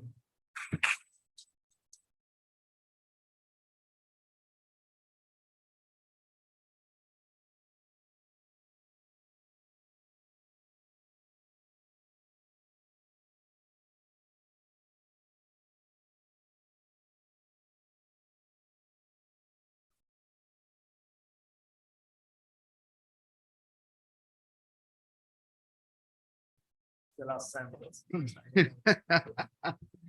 Okay, well, many thanks, Giulio Guarini. But after for questions, I have some advices to do. The first is that Agav has just published a book with his friend Petri Puriline. Okay, it's called An Introduction to Economic Dynamics, Modeling, Analysis, and Simulation. This was published this year, 2023, okay, by Routledge. Unfortunately, it's not for sale because the only copy that Agav has. You're not a businessman. Eh? But there is, I will say again, the title, An Introduction to Economic Dynamics, Modeling, Analysis, and Simulation. Okay, it's a very good book, and I strongly recommend you to buy the book in the Amazon. Okay, well, the second advice is that, on contrary of Agav that has no book to sell, I have mine, right? Mine book, Macrodinâmica Pós-Keynesiana, Crescimento e Distribuição de Renda. For this workshop, I'm selling just 30 reais. 30 reais. So and I accept PIX, okay? 30 reais and I accept PIX.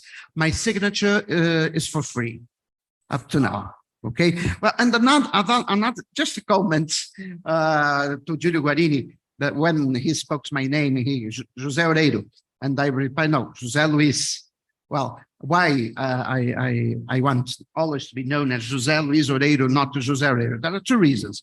The first reason is that another guy exists called José Oreiro, which not as a relative of mine, unfortunately, because he's the owner of the greatest enterprise of hotels in Brazil. So she's a millionaire.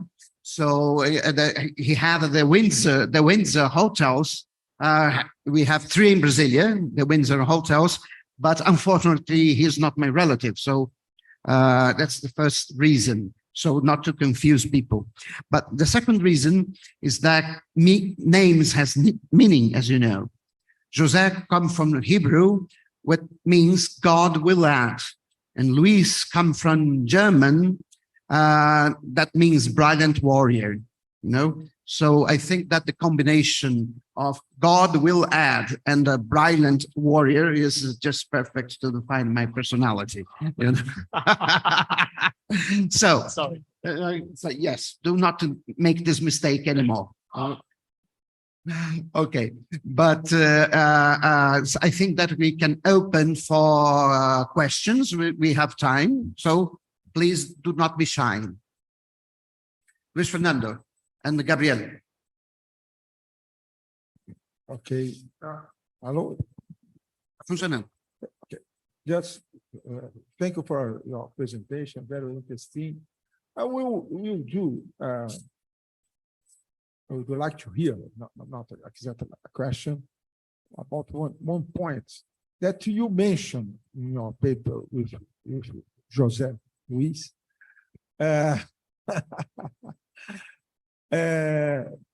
Richmond, the linkages, effects of Richmond. And but Richmond has another idea that is the imbalanced development. That's recently the CEPAL launched a new environment program that they call it Big Push. That is more related to Rosenstein-Rodan. Well, I'd like to hear you, because for me, I think that this idea of Big Push is very attractive in terms of marketing. That people understand that is a set of investments, all that together to do a structural change, and with public and private investment, and so on. But I think that maybe this idea is a bit ambitious idea, that you suppose that you will be able, mainly the case because this is for Latin America, right? We are not talking about Europe. You are not talking about the United States. We are not talking about China. So we have some fiscal constraint. So I think that may be the idea of Richmond, of unbalanced development, that you choose some strategic sector that have higher linkage effects to the economy, push other investments, could be more interesting than the idea of the big push. I know that this is not the focus of your paper, but I would like to hear you, because currently in Brazil, everybody talking about the big push of environments and so on. I think that we should think and reflect a bit more about this. Thank you. Okay, send to Gabriel. Thank you very much for the presentation. I think that it's that kind of presentation that after that you want to read the papers to know more about this. I think that I will read it. But I have been working in something related using complexity index, in green goods. So actually, green goods have higher complexity index than other goods, brown goods. So what are you saying, that investing in these kind of goods are going to increase growth rate of countries? At least we have some data of that. But there is something that worries me, and I want to know what do you think about it, is still to build that kind of green goods, we need a lot of minerals, critical minerals, copper and lithium, and those minerals are in developing countries. For example, in Argentina, Chile, and Bolivia, we have lithium, copper in Argentina, Chile, and Congo, we have graphite, I don't know how to say in English. So it's still, there is going to be some kind of specialization of some countries in minerals that they have very low complexity index. And so I don't know if you have some thoughts, what kind of development strategy those countries can follow in order to try to support the green transition and mining these minerals, but also trying to develop some other industries or maybe upstream, downstream, or something like that. More questions? Yes, but the microphone. Come with us. Come on. Thank you, Julia. No, it's very, very fascinating. I just have two questions. One is that, one is kind of on the dynamical system that you've set up, and, this coalition coefficients that you have, JG. And what I wanted to know is, the coalitions take a lot of time. Each of them is a function of time, and they change very slowly. Or some coalitions can happen faster. So there's no time scale, right?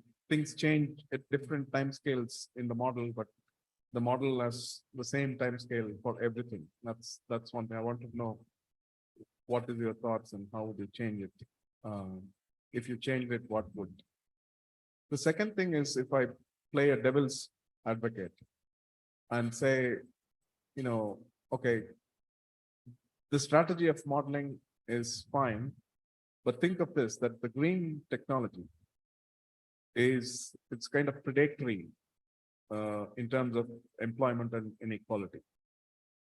So you can actually think of this as a predator prey model. If I were to be a devil's advocate and say, look, green technology like electric cars is, fine in Berlin or Paris, but it's digging holes in different places in the world. So expansion, it's a predatory growth in the sense that it can create clean air locally in developed countries, but it is actually creating inequality in the, or the same question, yeah. No. So I was thinking, while you're speaking, I was thinking this kind of predator prey dynamics is very much in this model, which I want to know whether you could explore or you could, think about that kind of a modeling strategy. It's purely devil's advocate position from a counter theoretical point. Thank you.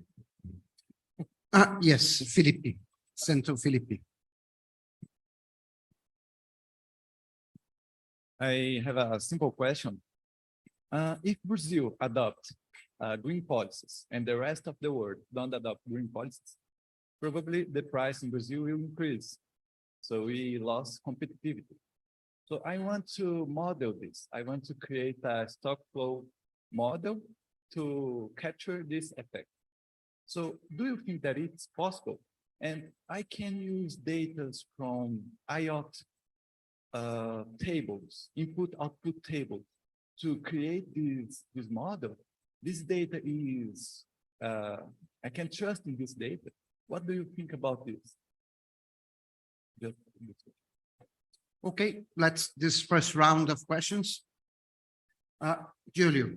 Okay, thank you for your interesting questions. The first about Ishman is a very good point. This, I don't know, my idea could be that because of the complexity of the green technology, probably green technology also entail the complexity of linkages in terms of backward and forward linkages. Then probably we can say that at the initial, because if you consider the idea of Ishman, that there are sectors that interact, but not all. We can consider also, for instance, private sector and public sector that interact. But the idea is, which is the first let's start.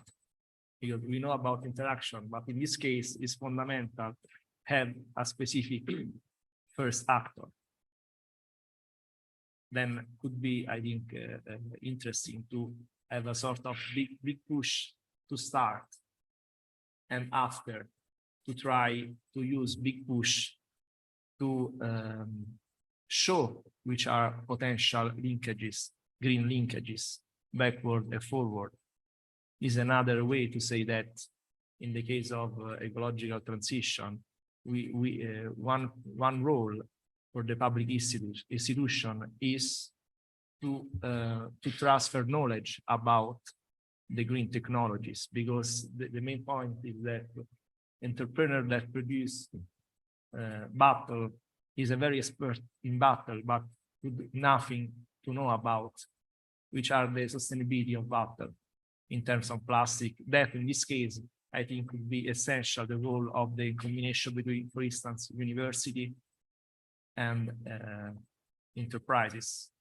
That in this case, I think big push also to create the minimum level of infrastructure, but also to stress forms of networks.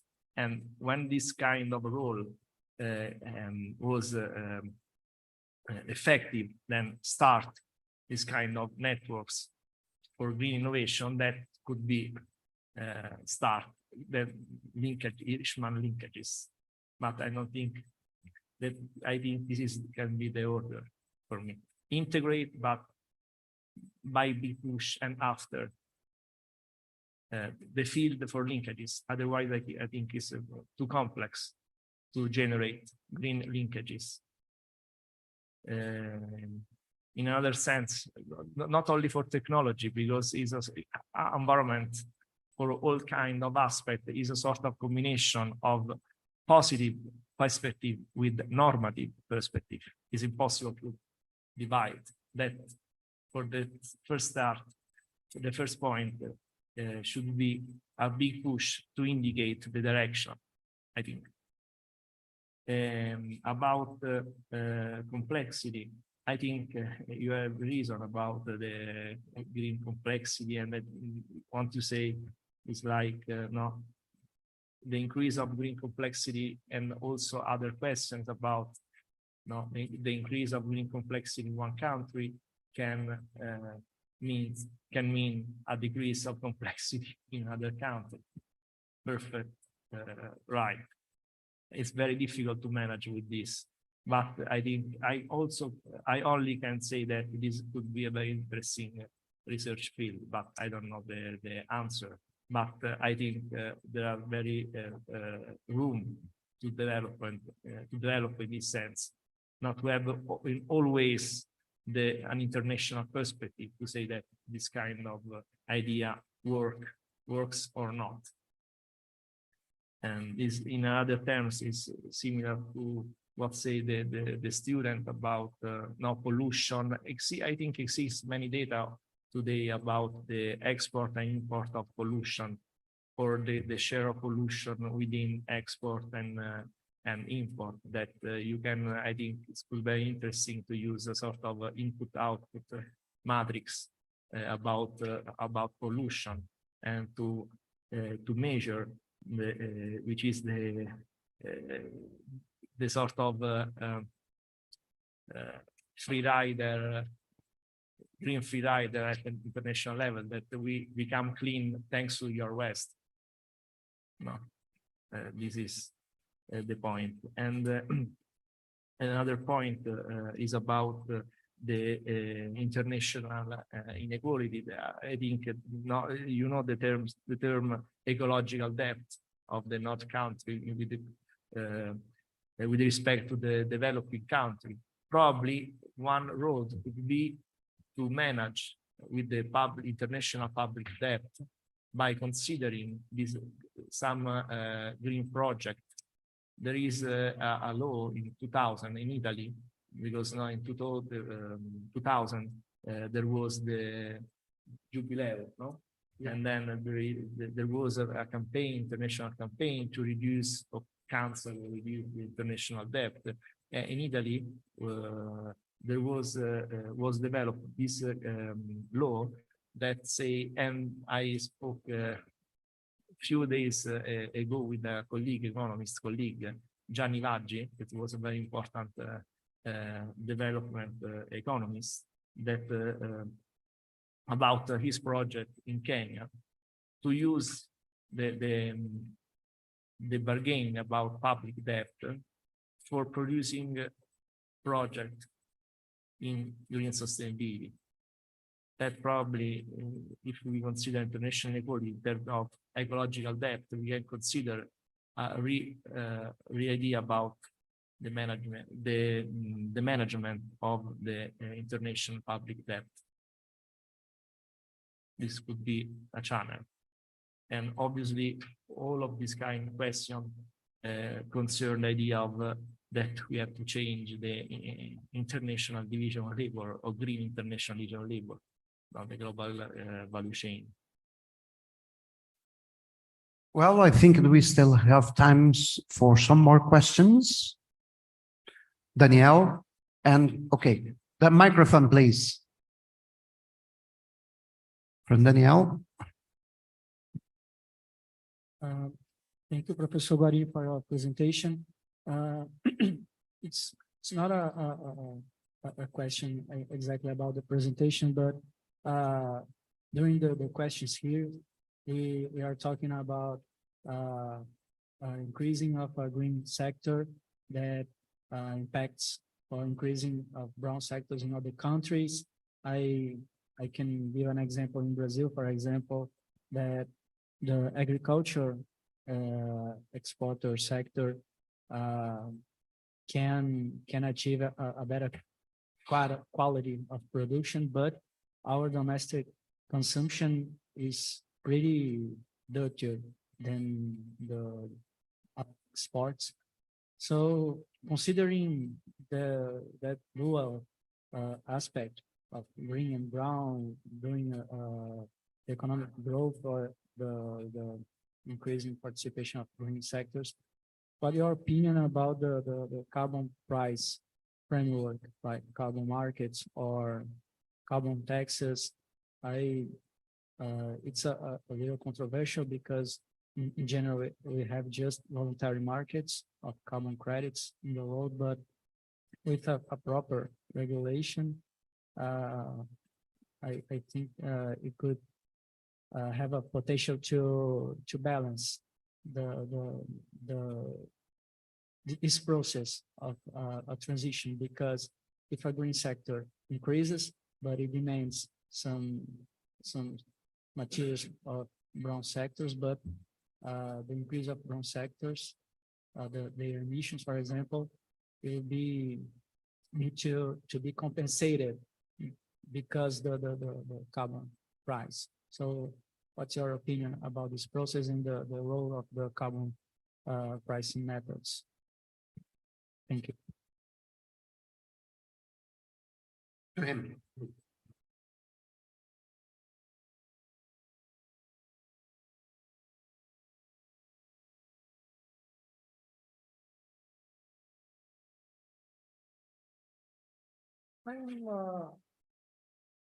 I read a paper by Marco Percoco on London congestion charge, wherein they had a tax on vehicles moving to one particular area in London, the mainland. And the assessment was that once the London congestion charges were done with, the pollution, instead of going down, went up. That was London. In India, in New Delhi, they tried these odd even transportation policy. And again, the same result.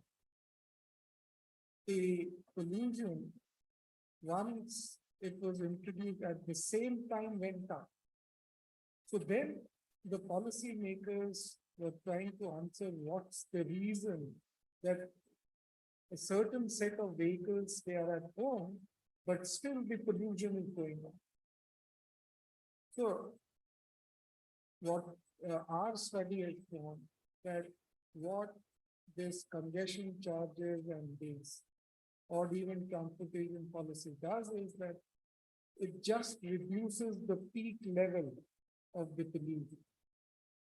So if you just set up an econometric model with a dummy variable on the right side, capturing the odd even transportation policy, and if you're doing a time series, you will find that that dummy will always come out to be positive and significant, which policymakers may interpret that this odd even is in fact increasing the pollution. So one is that part, the other is the econometric modeling part. So something has to be done. Maybe you end up doing regression discontinuity design to understand that what this odd even transportation policy does is that it reduces the peak level. So you need to have a dummy, you need to have a time trend, and you have to interact with the dummy so that you can capture the polynomial effect.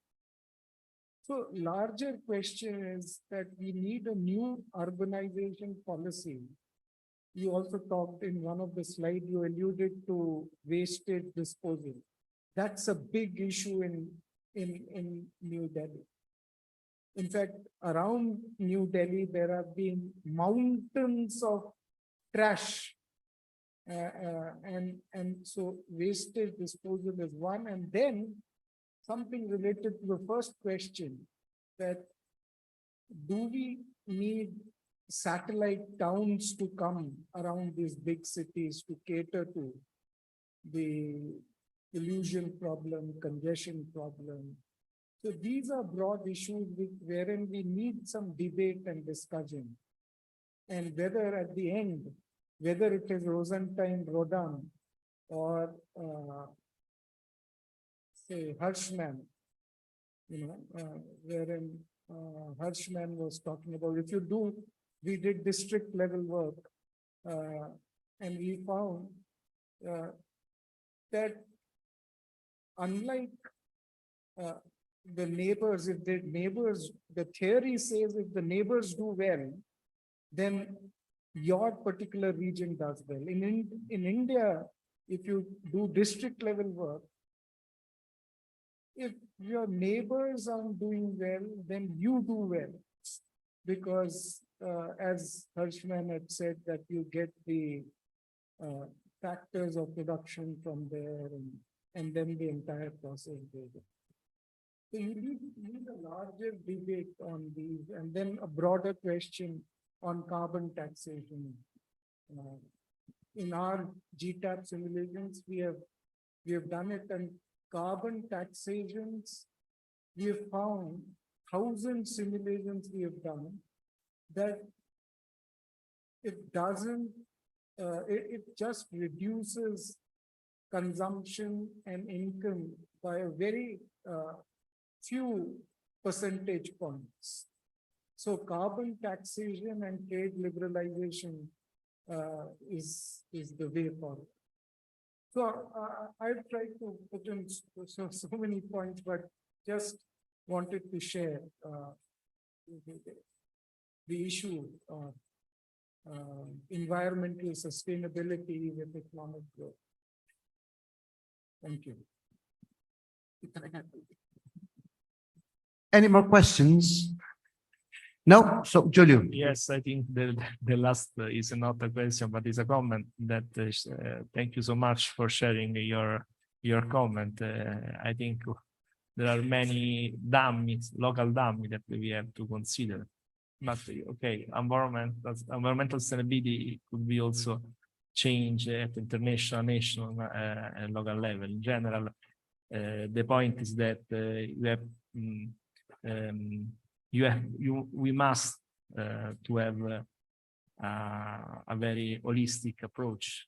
That also means that for green policies, you don't have to only speak with the Ministry of Environment, but you have to speak with the Ministry of Infrastructure, Ministry of Industry, and so on. That in terms of politics, this means that you have all institutions that should believe in the ecological transition. Otherwise, I don't think it could be the fiscal channel alone the solution, because in many examples, without some, I repeat the idea, some stimulation or some aid for change the process, taxes does not solve any aspect of ecological transition. Because with the ecological transition, not only we need for innovation in terms of technology, but also social innovation, because we have to change the behaviors in terms of transport. But you have to spend money to convince people to change the behavior in the case of transport, and and also institutional innovation in terms of how we can manage a sustainability project.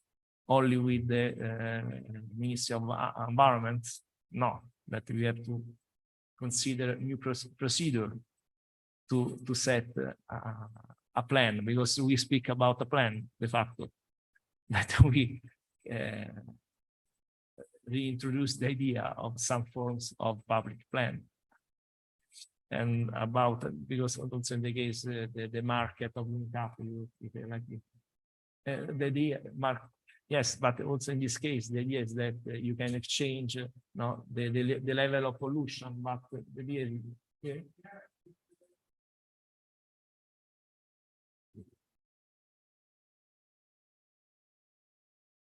Other questions from our colleagues were about a green sector improving in a country, generating yes, but what's the potential role of carbon pricing methods, markets or taxes? Because in a perfect picture, for example, all the emissions should be covered by compensations in other parts. So if it is too optimistic, or how is the potential of the carbon pricing methods to balance this growth between sectors in a transition process? Okay, two elements. The first is that in some cases, the market mechanism failed, in the sense that you have to consider the national target, that if you can sell your share of pollution, but you can reduce you have to reduce your green emission. That in this sense, I think is a mix of normative, because target is normative, not positive elements. Not that market cannot consider this aspect. But the other point is that, for instance, the example of carbon price could be interesting, because could re-put in the center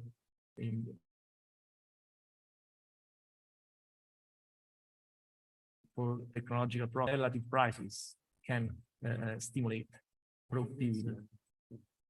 We generally speak only about the Caldor effect, but there are also effects about wage price, or in this case, price of carbon with respect to the general price, and that probably this is with environmental issues. We have to reconsider this aspect about that prices can be a role for labor productivity, not only the Caldor effect. And I forgot your point about the short and long term. Okay, in the model, the idea is that the second figure about the dynamic about the green coalition and the green technological gap is a long-term analysis. Estimation are in the medium term, but okay, we can develop more long-term empirical analysis, obviously. But in some Julie, cases, sorry. Julie, may I make a comment? I think that I understand the question of Hagav is that in your dynamic model, you're assuming that the evolution of political coalitions occurs at the same speed, you know. So maybe you can make you can adopt the strategy of Taylor, you know, divide in short run and long run, you know, the political coalition that you thought can be evolute more rapidly will be the short run. So you analyze the stability, so on and so forth, you know, and then the other that takes more time, you will do a long run analysis, but taking as given another coalition that was determined in the short run is what precisely. So is this thank you for the suggestion. In this case a sort of dynamic of the political stability. Yes, thank you so much for this. Okay, I think there are other comments. Or did you reply? I think, but because there are many comments that I think I answered to all of them. Well, if there is no further questions, let us finish this keynote lecture given by Professor Giulio Guarini. It was a very brilliant one. And many thanks for having accepted our invitation to be here in the University of Brasilia. Thank you.